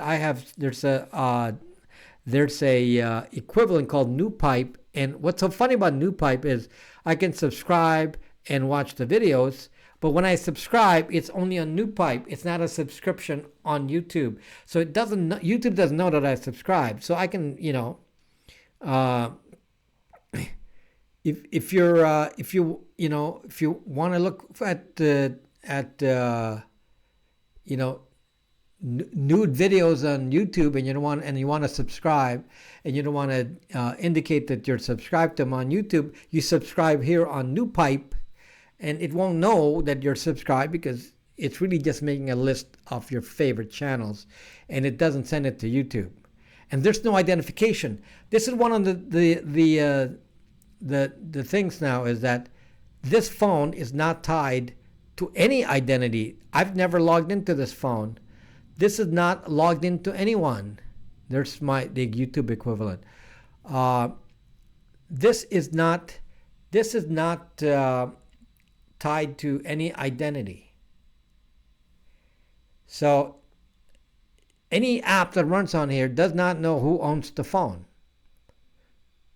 they know it's a phone, but since it never logged into anything with any identity, there's no Google ID, then you don't actually know who owns it.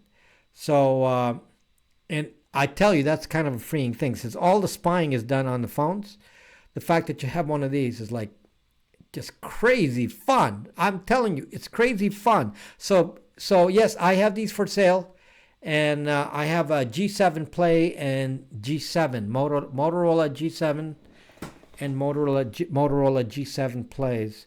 It's hard to ship out of the country right now.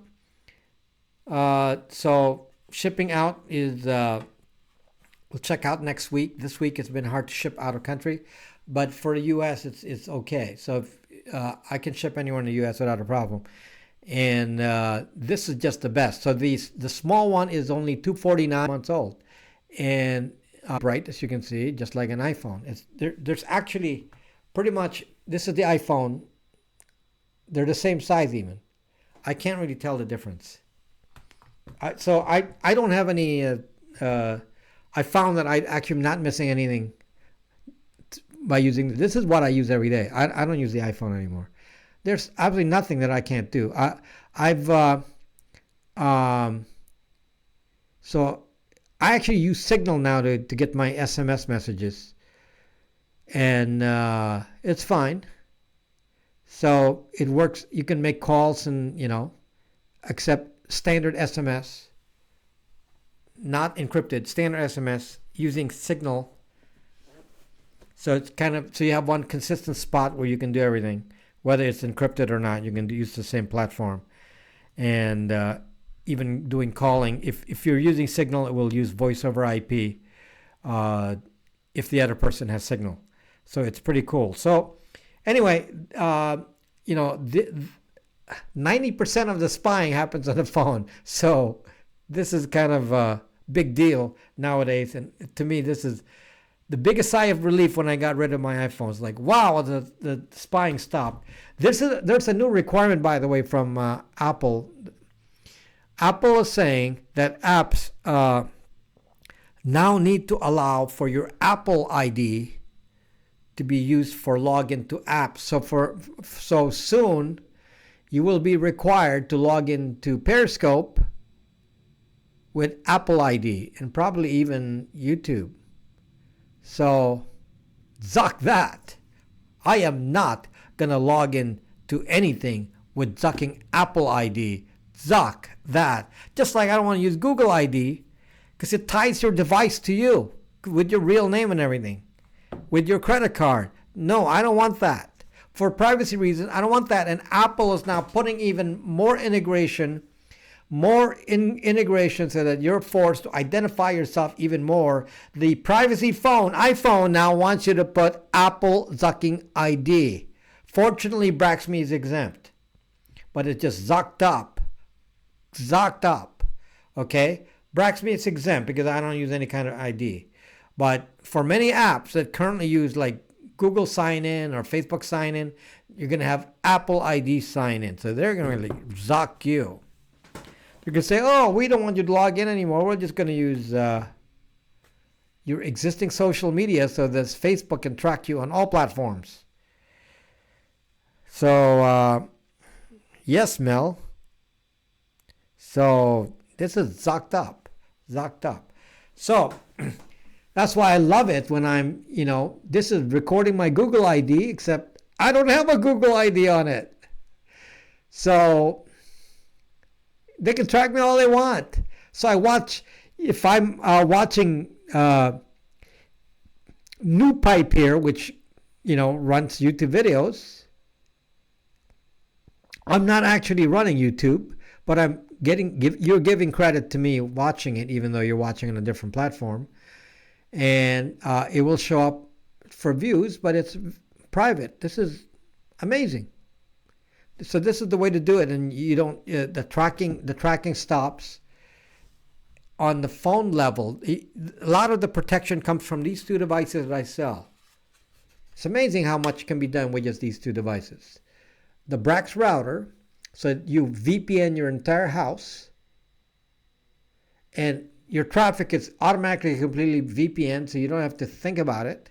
You don't have to say to your kids, oh, use a VPN, turn on your VPN. They don't need to know that. So in my case, I just have two sets of routers in my house. One is a VPN, one is not. And I say, for the most part, use this one for everyday use.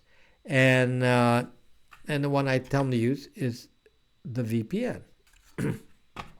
So they're automatically protected and they're not revealing your IP address all over the place, which marks you forever. Like I said, my IP address hasn't changed in zucking 18 years. 18 years I've had the same IP address. So between these two devices, you gain a lot of privacy. Just these two. A de-Googled phone. Do not use an iPhone, people. Coming from a heavy iPhone user, I'm telling you right now, they're not safe. Well, obviously, Android is not safe either. So you got to use a de-Googled phone. Why do they allow you Googled phones? Don't know why they allow it, but heck, if they allow it, let's use it. So de-Googled phones are much safer than any other option with iOS and Android, or use a Linux phone, and very soon you'll be able to buy a Pine phone and use that. And that's safer. Definitely safer to use a Linux phone, but some of you will not like it. I'm going to be frank with you. Your wife may not like to use a Linux phone because they want to use their favorite apps. So if you're tied to the apps, then you may want to just, go to the intermediate solution and use a de-Googled phone. So again, it's not completely private in the sense that there's still some tracking, but tracking who? You have no identity.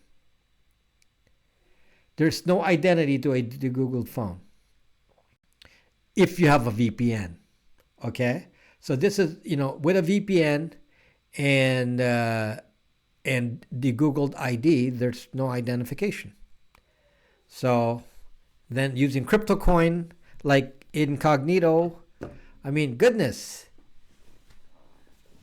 Let me just summarize everything that I've said so far and relate it to what Snowden said. Snowden said that yes, apparently, even though some of you say otherwise and huge debate will say it's over, apparently some people are still able to retain their privacy on the internet because no one knows who Satoshi Nakamoto is. No one knows who Satoshi Nakamoto is. That alone is proof that you can be anonymous. Must be hard work, because one mistake and you're zucked. Satoshi Nakamoto to this day is unknown, and that is amazing. How can somebody with, hundreds of millions of Bitcoin be zucking anonymous today? That is zucking amazing. So you can, if you're an expert. So expertise in technology can make you safe and private on the internet. And what I'm trying to teach you is pass on that knowledge to make you safe by giving you expertise. Okay? Get you expertise. Android system best Tor or VPN privacy? No. Android system not. Android open source. AOSP, not standard Android. Standard Android is extremely bad. Not standard Android, only open source Android, AOSP. LBRY credits, that's what it is. Okay, thank you for reminding me. If you leave the house, is Byte VPN installed on the phone when outside Brax router range? Yes, it is installed on my phone on Brax router range. But the good news is that when you're outside of the house, it doesn't use a common IP address. So when you're outside of the house, only your ISP is spying on you. So that may not matter. So it depends on what you're doing. If your ISP already knows who you are.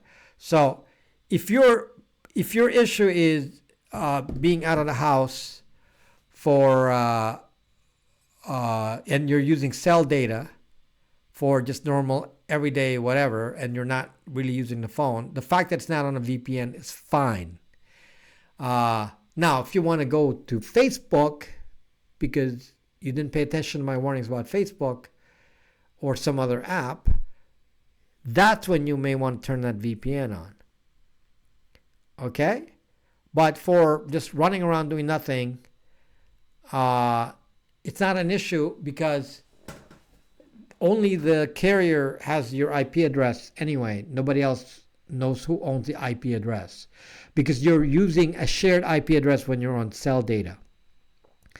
So in the absence of a VPN, go to cell, not Wi-Fi. That's the basic thing I can tell you. If you're in the house and you don't happen to have a VPN, use cell data. Okay? But obviously, to save on cell data bandwidth, then use a router. Then you don't have to set up a device. They're all going to be automatically on the VPN. Okay?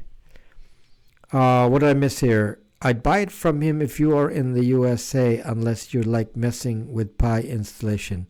I'd buy it from him if you are in the USA, unlike you. Oh, who are you talking to?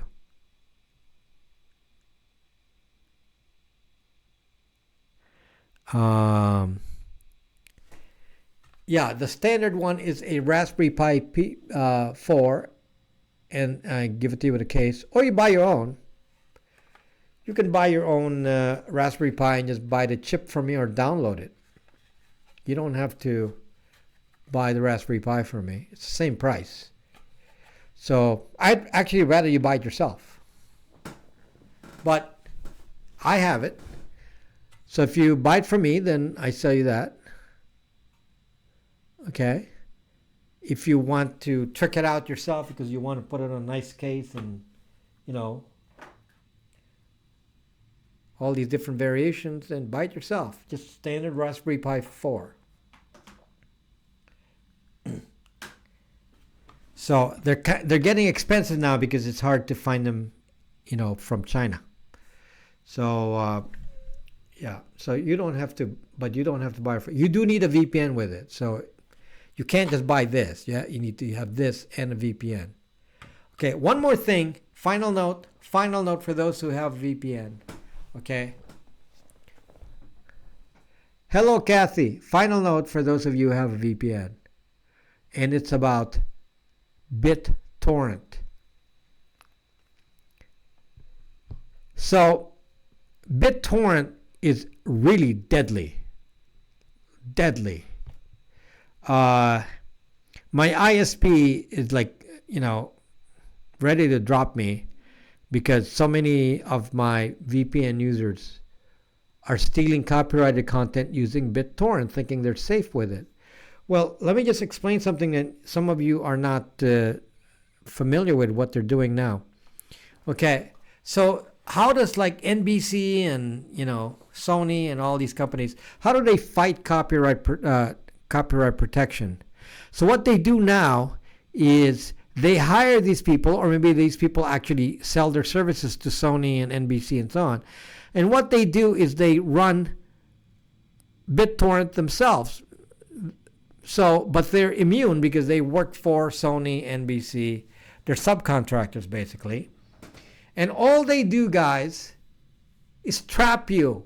So when you're using BitTorrent, they're actually trapping you and saying, oh, well, what's your IP address? And they get an exact timestamp of what you're doing at an exact moment, which they can easily see right on the BitTorrent app, because you can see who you're connected to.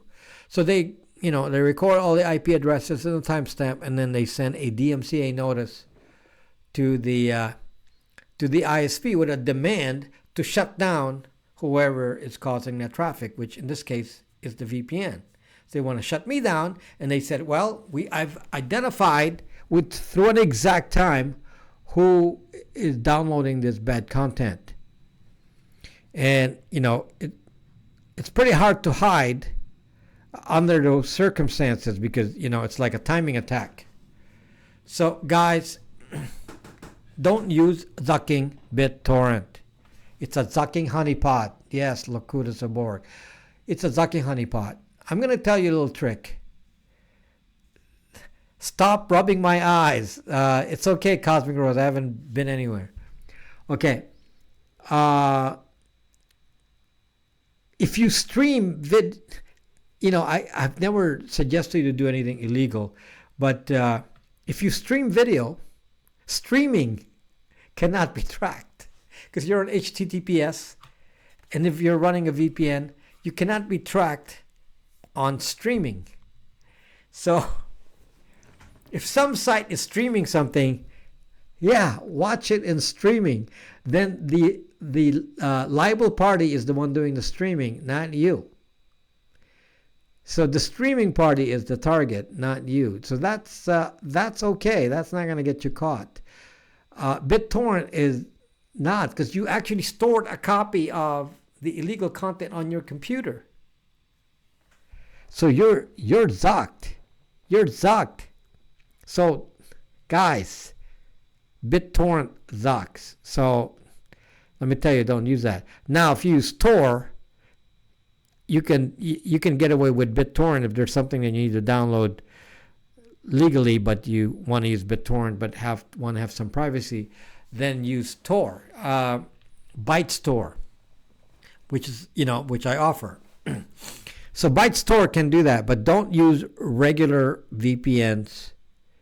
Very, very dangerous. Okay, ByteStore is safe. You cannot be caught using BitTorrent on ByteStore, but to use the standard VPN connection, oh my gosh, we're all gonna be zucked. Okay, it's the worst honeypot of all. I don't know. Some of you are not up to date on it. So I'm just letting you know that I don't really want anybody to buy my VPN if you're gonna be persisting to use BitTorrent, because they're gonna shut me down.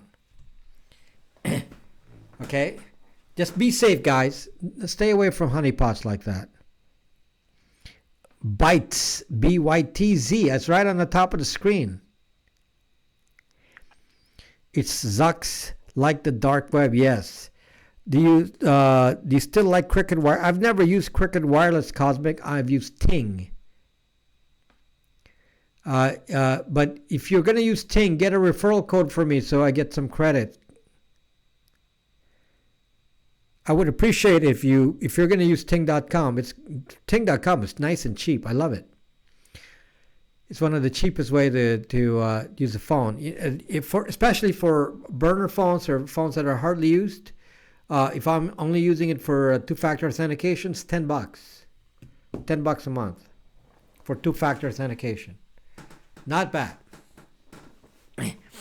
So if you need a spare phone for two-factor authentication with a spare phone number, $10 a month on Ting will do it. But if you're going to use Ting, please use my referral code, meaning click on the link I'll give you. And helps the channel. So I would appreciate it.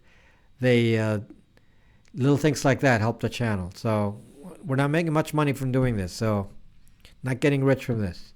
So LBC, I think I made 50 cents in LBC. So I'm at the pace to make between 50 cents to $1 a month on LBRY.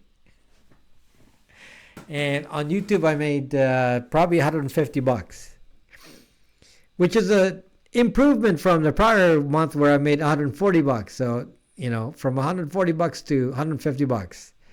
So, they still have the YubiKey 4 laptop. I'm not using my YubiKey.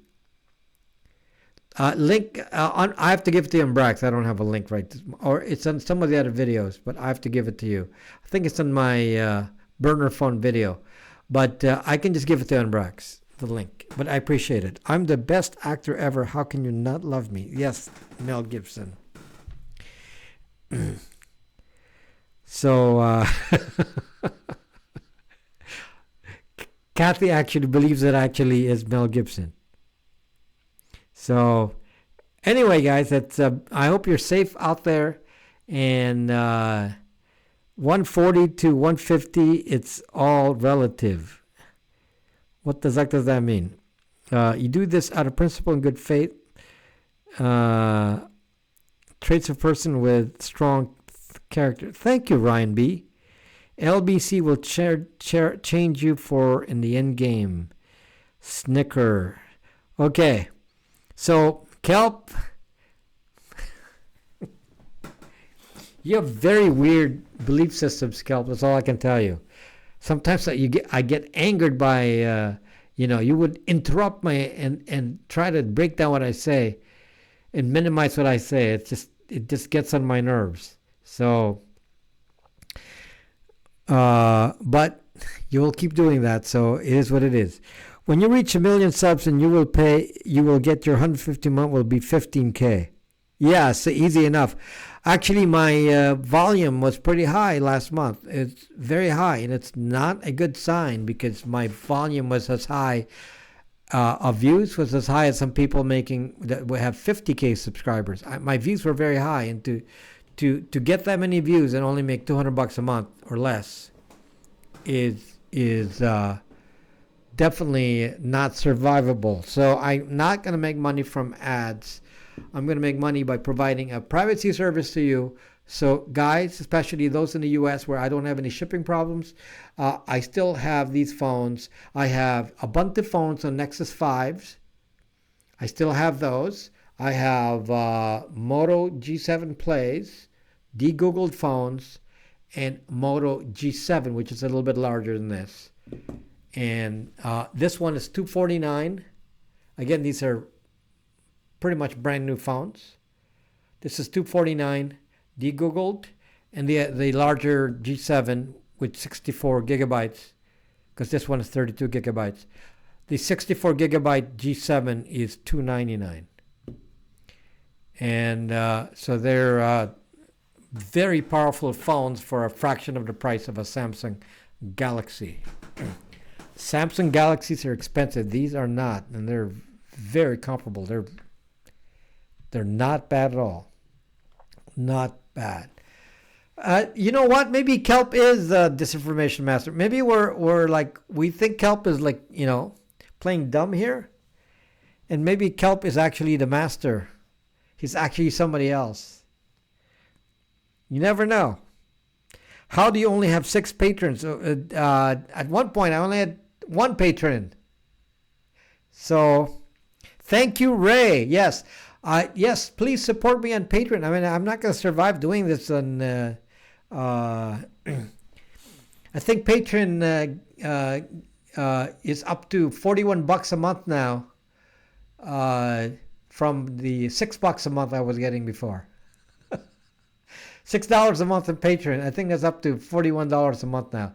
So yes, please support me on Patreon. You can do the $5 a month plan, and it's not a big load, but every little bit helps because again, I don't really make money here, and then with the coronavirus, a lot of my shipments can't go out because a lot of my overseas sales have stopped because they can't get their phones. I have a stack of this phone ready to go get shipped out to overseas, and the post office says I can't ship them.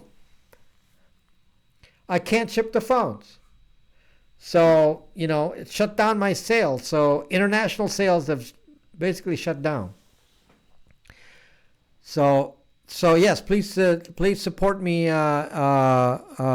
Support me in whatever way you can. Patreon is one of them. They don't take too much money. I think maybe 15%. I'm not sure. 7 to 15%. It's not too bad. But that's the only way to keep these channels going is to support the kind of stuff that I'm. This is full time for me. This is all I do. Okay, this is all I do. So it's not enough to make a living, and I can only survive if I sell products. So support my product because it's for you. I'm doing this. You get you're not giving me anything with these products. You're profiting yourself.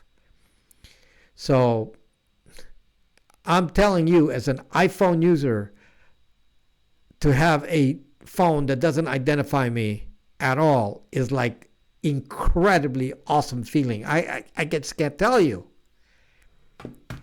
It feels so good to know that no one knows who I am when I'm using that phone. With the VPN combined, it's awesome.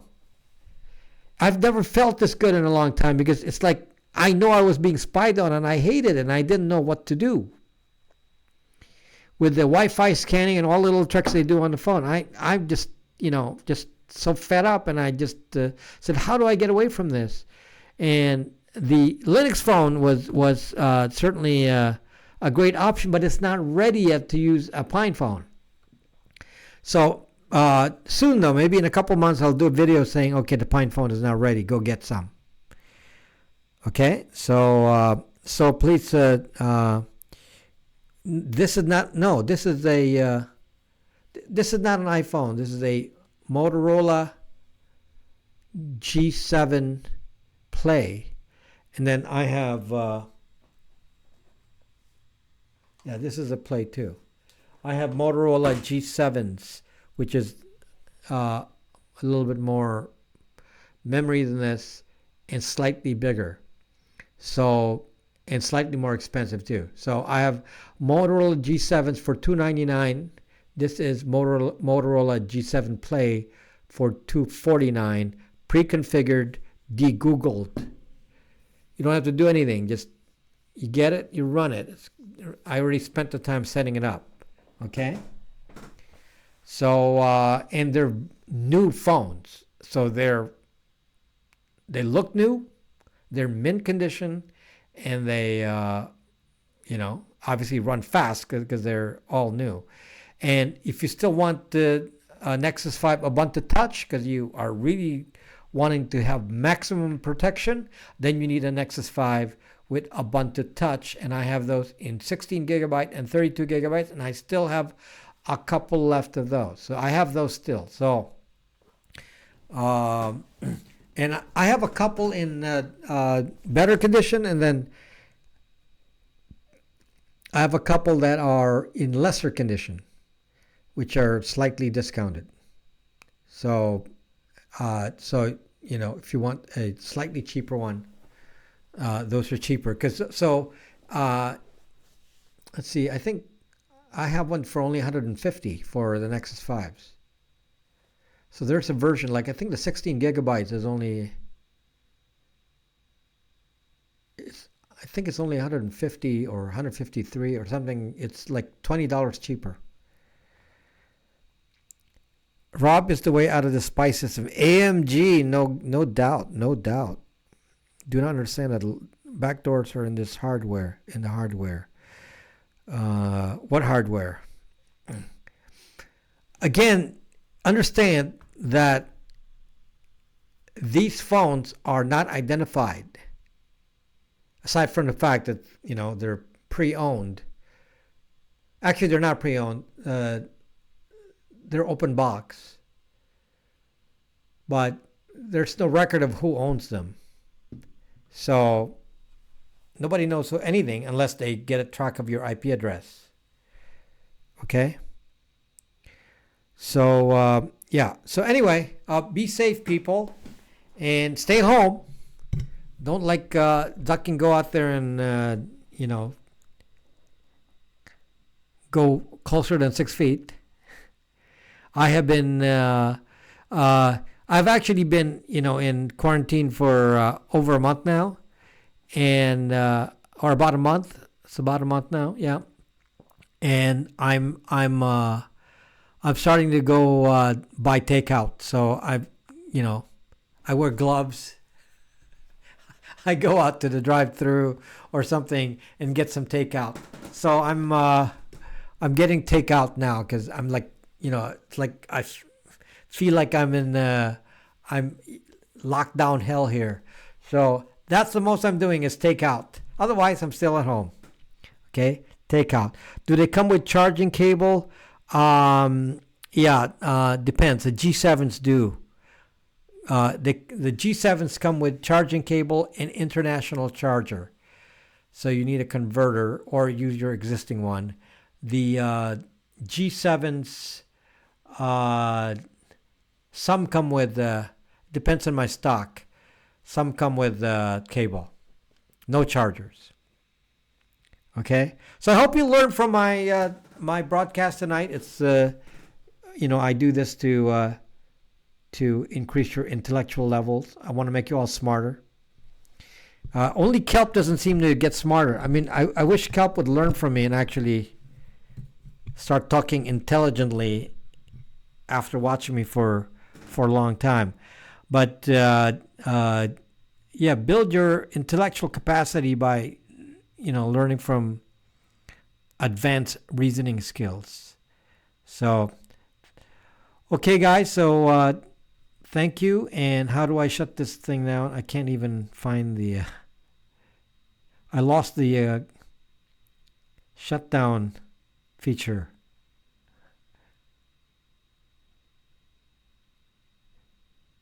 That's funny. I can't even shut down the video. So talk among yourselves while I try to shut this down. Okay, here. I think I got it. Okay.